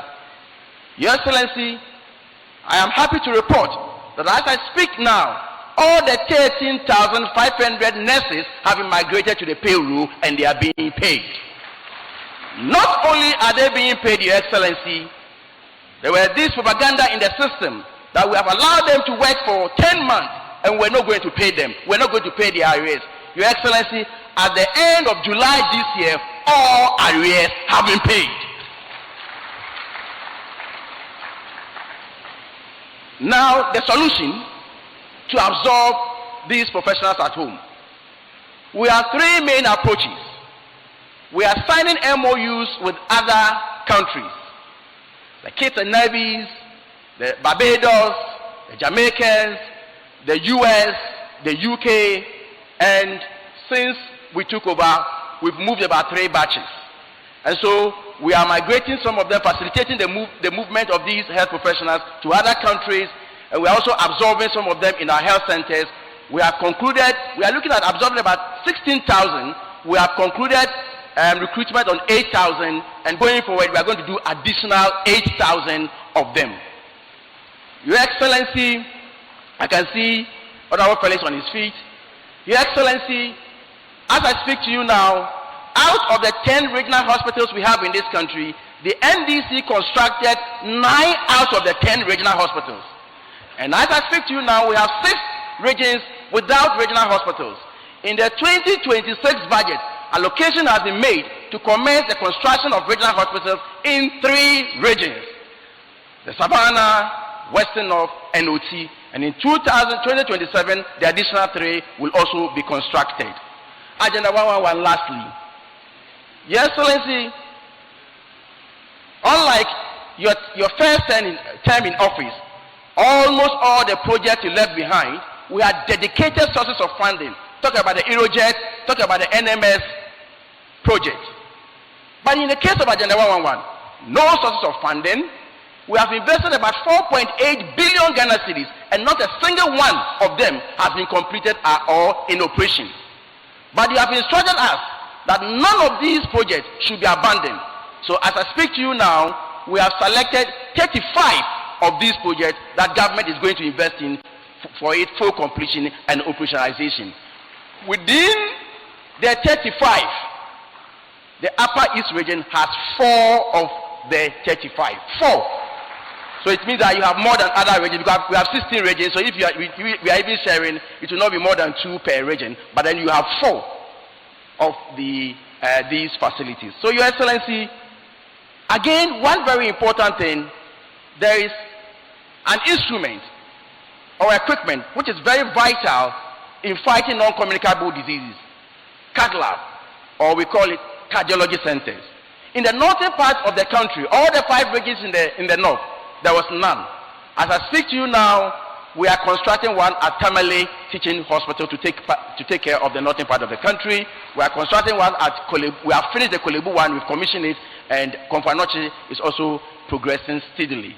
So there's a lot of progress in the health sector, and we will continue to serve you and serve you well. I'm most grateful.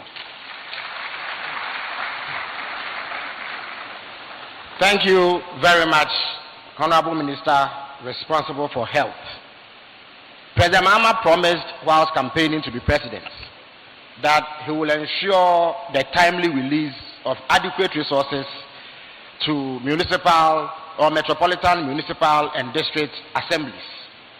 The man who has superintended this effort is now penciled to take over at the Ministry of Works and Housing. But before he does that, we require of him one last assignment in respect of the Ministry of Local Government, Chieftaincy and Religious Affairs, the Honorable Ahmed Ibrahim, Honorable MP for the people of Banda. Thank you, Mamdada Felix. Your Excellency, the President of the Republic of Ghana, because it is last one, I have to say all. Former Assembly Member for Bole DA, 12-year Member of Parliament for Bole Bamoy, former Deputy Minister, former running mate and Vice President, former President, former ECOWAS President, African Union First Vice President, Second Vice President, soon to be African Union Continental President 2027. Your Excellency, once I said that, permit me to mention just one person and stand on the existing protocol. His Royal Majesty, President of the Upper East Regional House of Chiefs, and the entire members of the House, colleagues, ministers of state, my brothers and sisters, let me stand on the existing protocol. Good afternoon. Your Excellency, I'm here to do a simple task, to speak on your activities in the local government front for the past 20 months. Your Excellency, as you are aware, we were told before 2016 that try me and see. But in 2025, you came with a track record. So Ghana has moved beyond try me and see. Before you came to the throne, you knew what you were coming to do. What then have you done? You were the first president. By end of January, all your cabinet ministers were at post. You were the first president. By 11th of February, all your Council of State members' elections were organized. You were the first president. By April, all your government appointees in the district assemblies have been appointed. The first president, by 2nd of June, there was an orientation for all your metropolitan, municipal, and district chief executives for all the 261 metropolitan, municipal, and district assembly. Mr. President, the first president to be able to pay all the 9,090 assembly members an amount of 1,300 Ghana cedis every month for the year 2025, and in 2026, the first quarter has been paid. And Mr. President, as I speak to you, the assembly members' allowances from April to December has been released by the finance minister to the Ministry of Local Government, and the controller is just releasing the actual funds for us to be able to pay even the second quarter. So assembly members, the era where you used to wait and say we'll state demonstration is past and gone. Your amount up to December has not been released by the Minister for Finance to local government. Mr. President, in election year, there was only 324 million Ghana cedis released to all the 261 assembly members in 2024.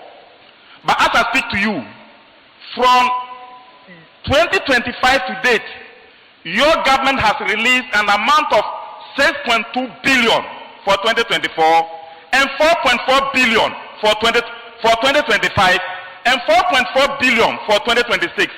So that 20 months, 12 months for 2025, 4 quarters, 6 months for 2026, 2 quarters. The Minister for Finance, Mr. President, has released an amount of close to 11 billion to the 261 metropolitan, municipal, and district assemblies. Ladies and gentlemen, the entire 8 years of the Nana Addo Dankwa administration, the amount of money released to the 261 district assemblies was 17 billion. So what, Mr. President, you have released for 1.5 years is almost equal to what they released in 8 years. Mr. President, not only that, your government has also been able to assess all the 261 metropolitan, municipal, and district assemblies.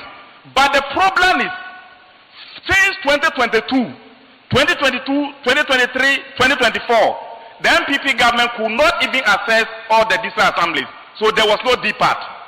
And therefore, for the 8 years, their D-part release was 1.1 billion. Mr. President, for 1 year, your D-part money is 738 million Ghana cedis. It has never happened before, equivalent to their 8 years tenure. Mr. President, not only that, your government has been able to earmark 261 24-hour economy in all the country. By December 2028, almost all the market in the metropolitan, municipal, and district assemblies will be your legacy. Because apart from the 261, you did Kajetia, you did Kotokraba, you did Home Market, you did Aswasi. So if you add these 261 to what you did before 2016, it means all the markets in the country are constructed by you. And that is why you are called the Ghana's infrastructure king. Mr. President, not only that, on the chieftaincy front, Mr. President, for 8 years, their allowances was not increased. But last year, you increased the allowances for our chiefs, paramount chiefs, and queen mothers by 300%. Mr. President, not only that, the amount for the judicial adjudication for the judicial committee was increased by 67%. Mr. President, not only that, you have given executive approval for the construction and approval for the university for the governance. And through that, Mr. President, you are bringing a course which is called Royal Academy for Chiefs, where our traditional rulers are going to have their capacity building. Nanano will go for courses in the Royal Academy of Chiefs. One of the campuses is in Tamale, one of the campuses is in Akumadan, and one of the campuses is in Accra. Mr. President, this will help to be able to bring down the number of chieftaincy cases that we have. Mr. President, not only that, apart from that, Mr. President, you are the only one who was able to recruit legal counsels in our judicial committees. And Mr. President, this has never happened. Apart from that, Mr. President,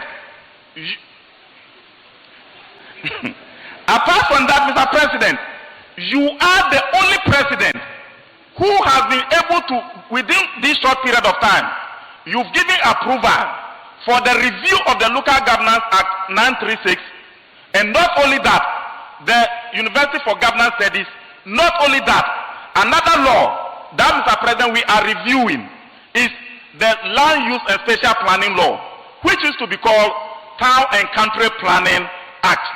Mr. President, many Ghanaians don't even know what is called town and land use and spatial planning. What we are used to is town and country planning. And therefore, the land use and spatial planning law is a new thing. The President has approved it. It is for printing. And very soon, it will be presented to Parliament. Finally, Mr. President, we are here today. I've spoken about most of your achievements. The Upper East region is a region where we used to score 15/15. Mr. President, because of that, the region, the MMDCs in the Upper East region were punished because of NDC. In 2024, when the new Patriotic Party government was buying cars for MMDCs, they refused to give some of the cars to the Upper East region DCs. They refused to give to Upper West region. They refused to give to Volta region. They refused to give to Oti region. They refused to give to Savannah region. They refused to give to about the regions that were desperate NDCs were not given. That because of that, Mr. President, most of your MMDCs go to offices on motorbikes. And our colleagues, my respected MMDCs, Mr. President has approved by next year, all the 261 metropolitan, municipal, and district assemblies will receive one SUV and one pickup. So the era where you used to ride to your offices by motorbike will be a thing of the past. And this one, Mr. President, is not only buying for the NDC strongholds, unlike what the MPP did. Mr. President is buying for all the 261. When you get yours, Mr. President, the honorable assembly members, the small honorables, are also crying for their motorbikes. NALAC elections is in December, and they are also talking. Finally, Mr. President, one key thing that the North Upper East region need, you have given $10 million grant for Soko. Soko is a game changer in the Upper East region. Secondary city is a game changer in the Upper East region. Then PSMP is a game changer. These three projects, Mr. President, it's not too big money. But I think when we get back to Accra, if we are able to release those monies, the vulnerables in those regions, 6 regions in the north, will be able to have improvement in their lives. With that, having said this, thank you very much. You said I've been rich, but I will still be supporting you. So, Mr. President, I'm ever ready to give support. Thank you very much. Thank you very much. So, such support will then make you local government minister emeritus. Your Excellency the President, sector ministers have taken the time to explain exactly what they are doing in furtherance of your vision for the development of Ghana. It is now time for our revered traditional rulers to say a word or two.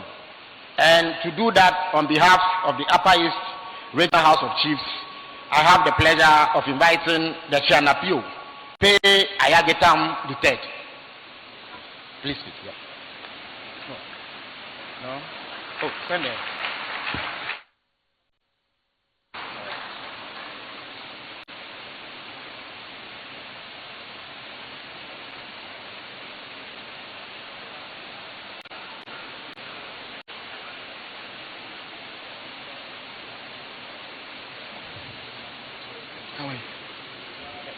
okay. It's fine.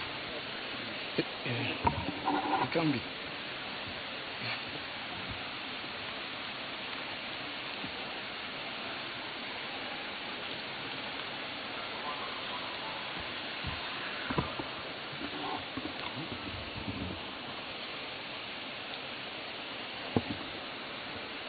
His Excellency, the President of the Republic of Ghana, John Dramani Mahama, distinguished Councils of State Member, Cletus Avoka,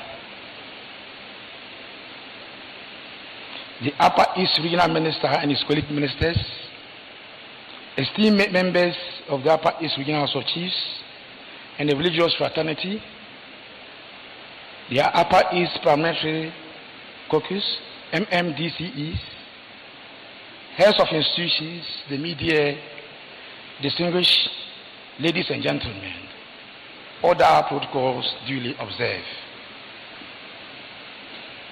I am honored on this historic occasion of the resetting Ghana citizen engagement with President Mahama to be called upon to deliver a few remarks on behalf of the colleagues, my colleagues, landlords, custodians of the customs and traditions of the people of the Upper East region. I join the regional minister to welcome all of you to the Upper East region. I extend a very warm welcome to our highly esteemed guests of honor, His Excellency the President of the Republic of Ghana, whose vision and quest to reset our dear country has necessitated this august gathering. I am very much aware that this region has been the President's home long before he joined politics. Therefore, to say welcome is a mere formality. It's a mere formality.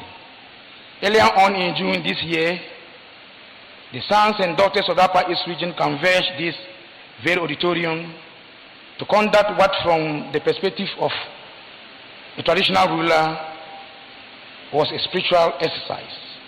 Just like today, we gathered here to rediscover the destiny of our dear region and illuminate the path that leads to an era of sustained prosperity for generations yet unborn. Needless to add that the June convocation was anchored on the reset agenda of Your Excellency, the President of Ghana. It is my fervent prayer that the God, the good Lord, and our ancestors will give us a clear vision that we may know where to stand and what to stand for. Because unless we stand for something, we shall fall for anything. I hope that many decades after we have left this world, our great-grandchildren will say, the gods of our fathers answered our prayers here in Upper East region. And the evidence will be the deliverables of the broader recent agenda of the government of Ghana and its people. Your Excellency, the President of the Republic of Ghana, distinguished ladies and gentlemen, I believe strongly that the quest to change the narrative of poverty, conflict, illiteracy, and economic deprivation that has become synonymous with our beloved region. This important engagement with the President would help to identify and work towards a sustainable solution.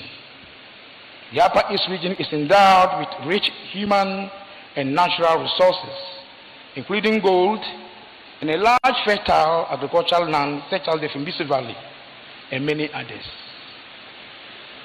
Needless to add that we have an enviable cultural heritage and tourist attraction.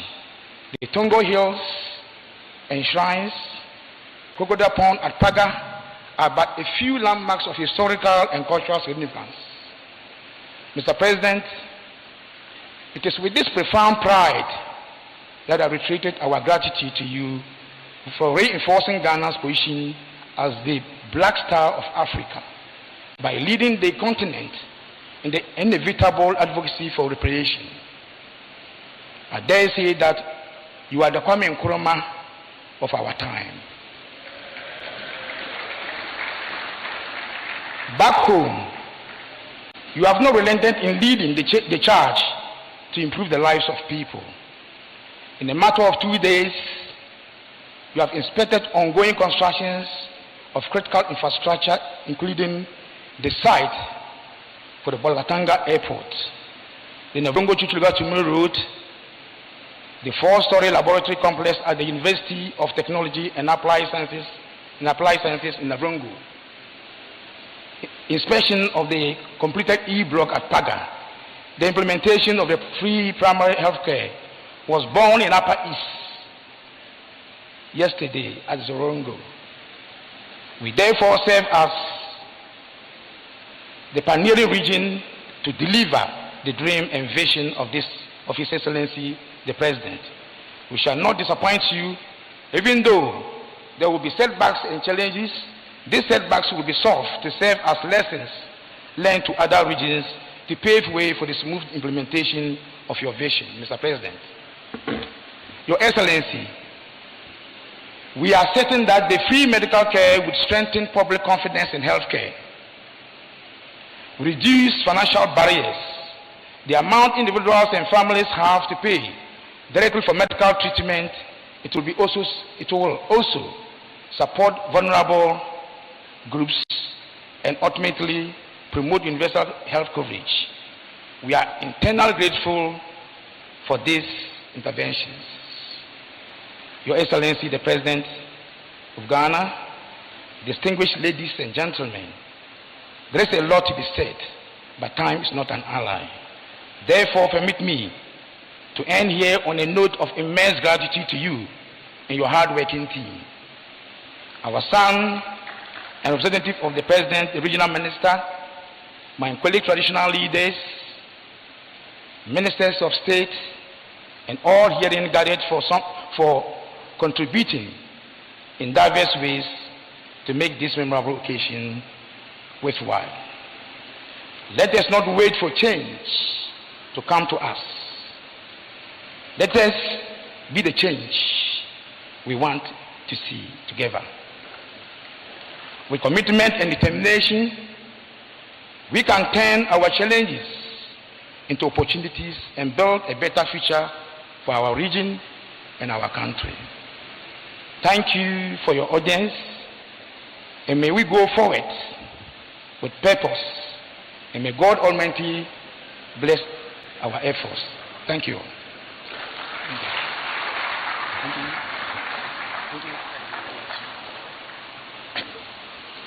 Thank you very much, Chanapio, for those warm. Thanks for watching. Please like,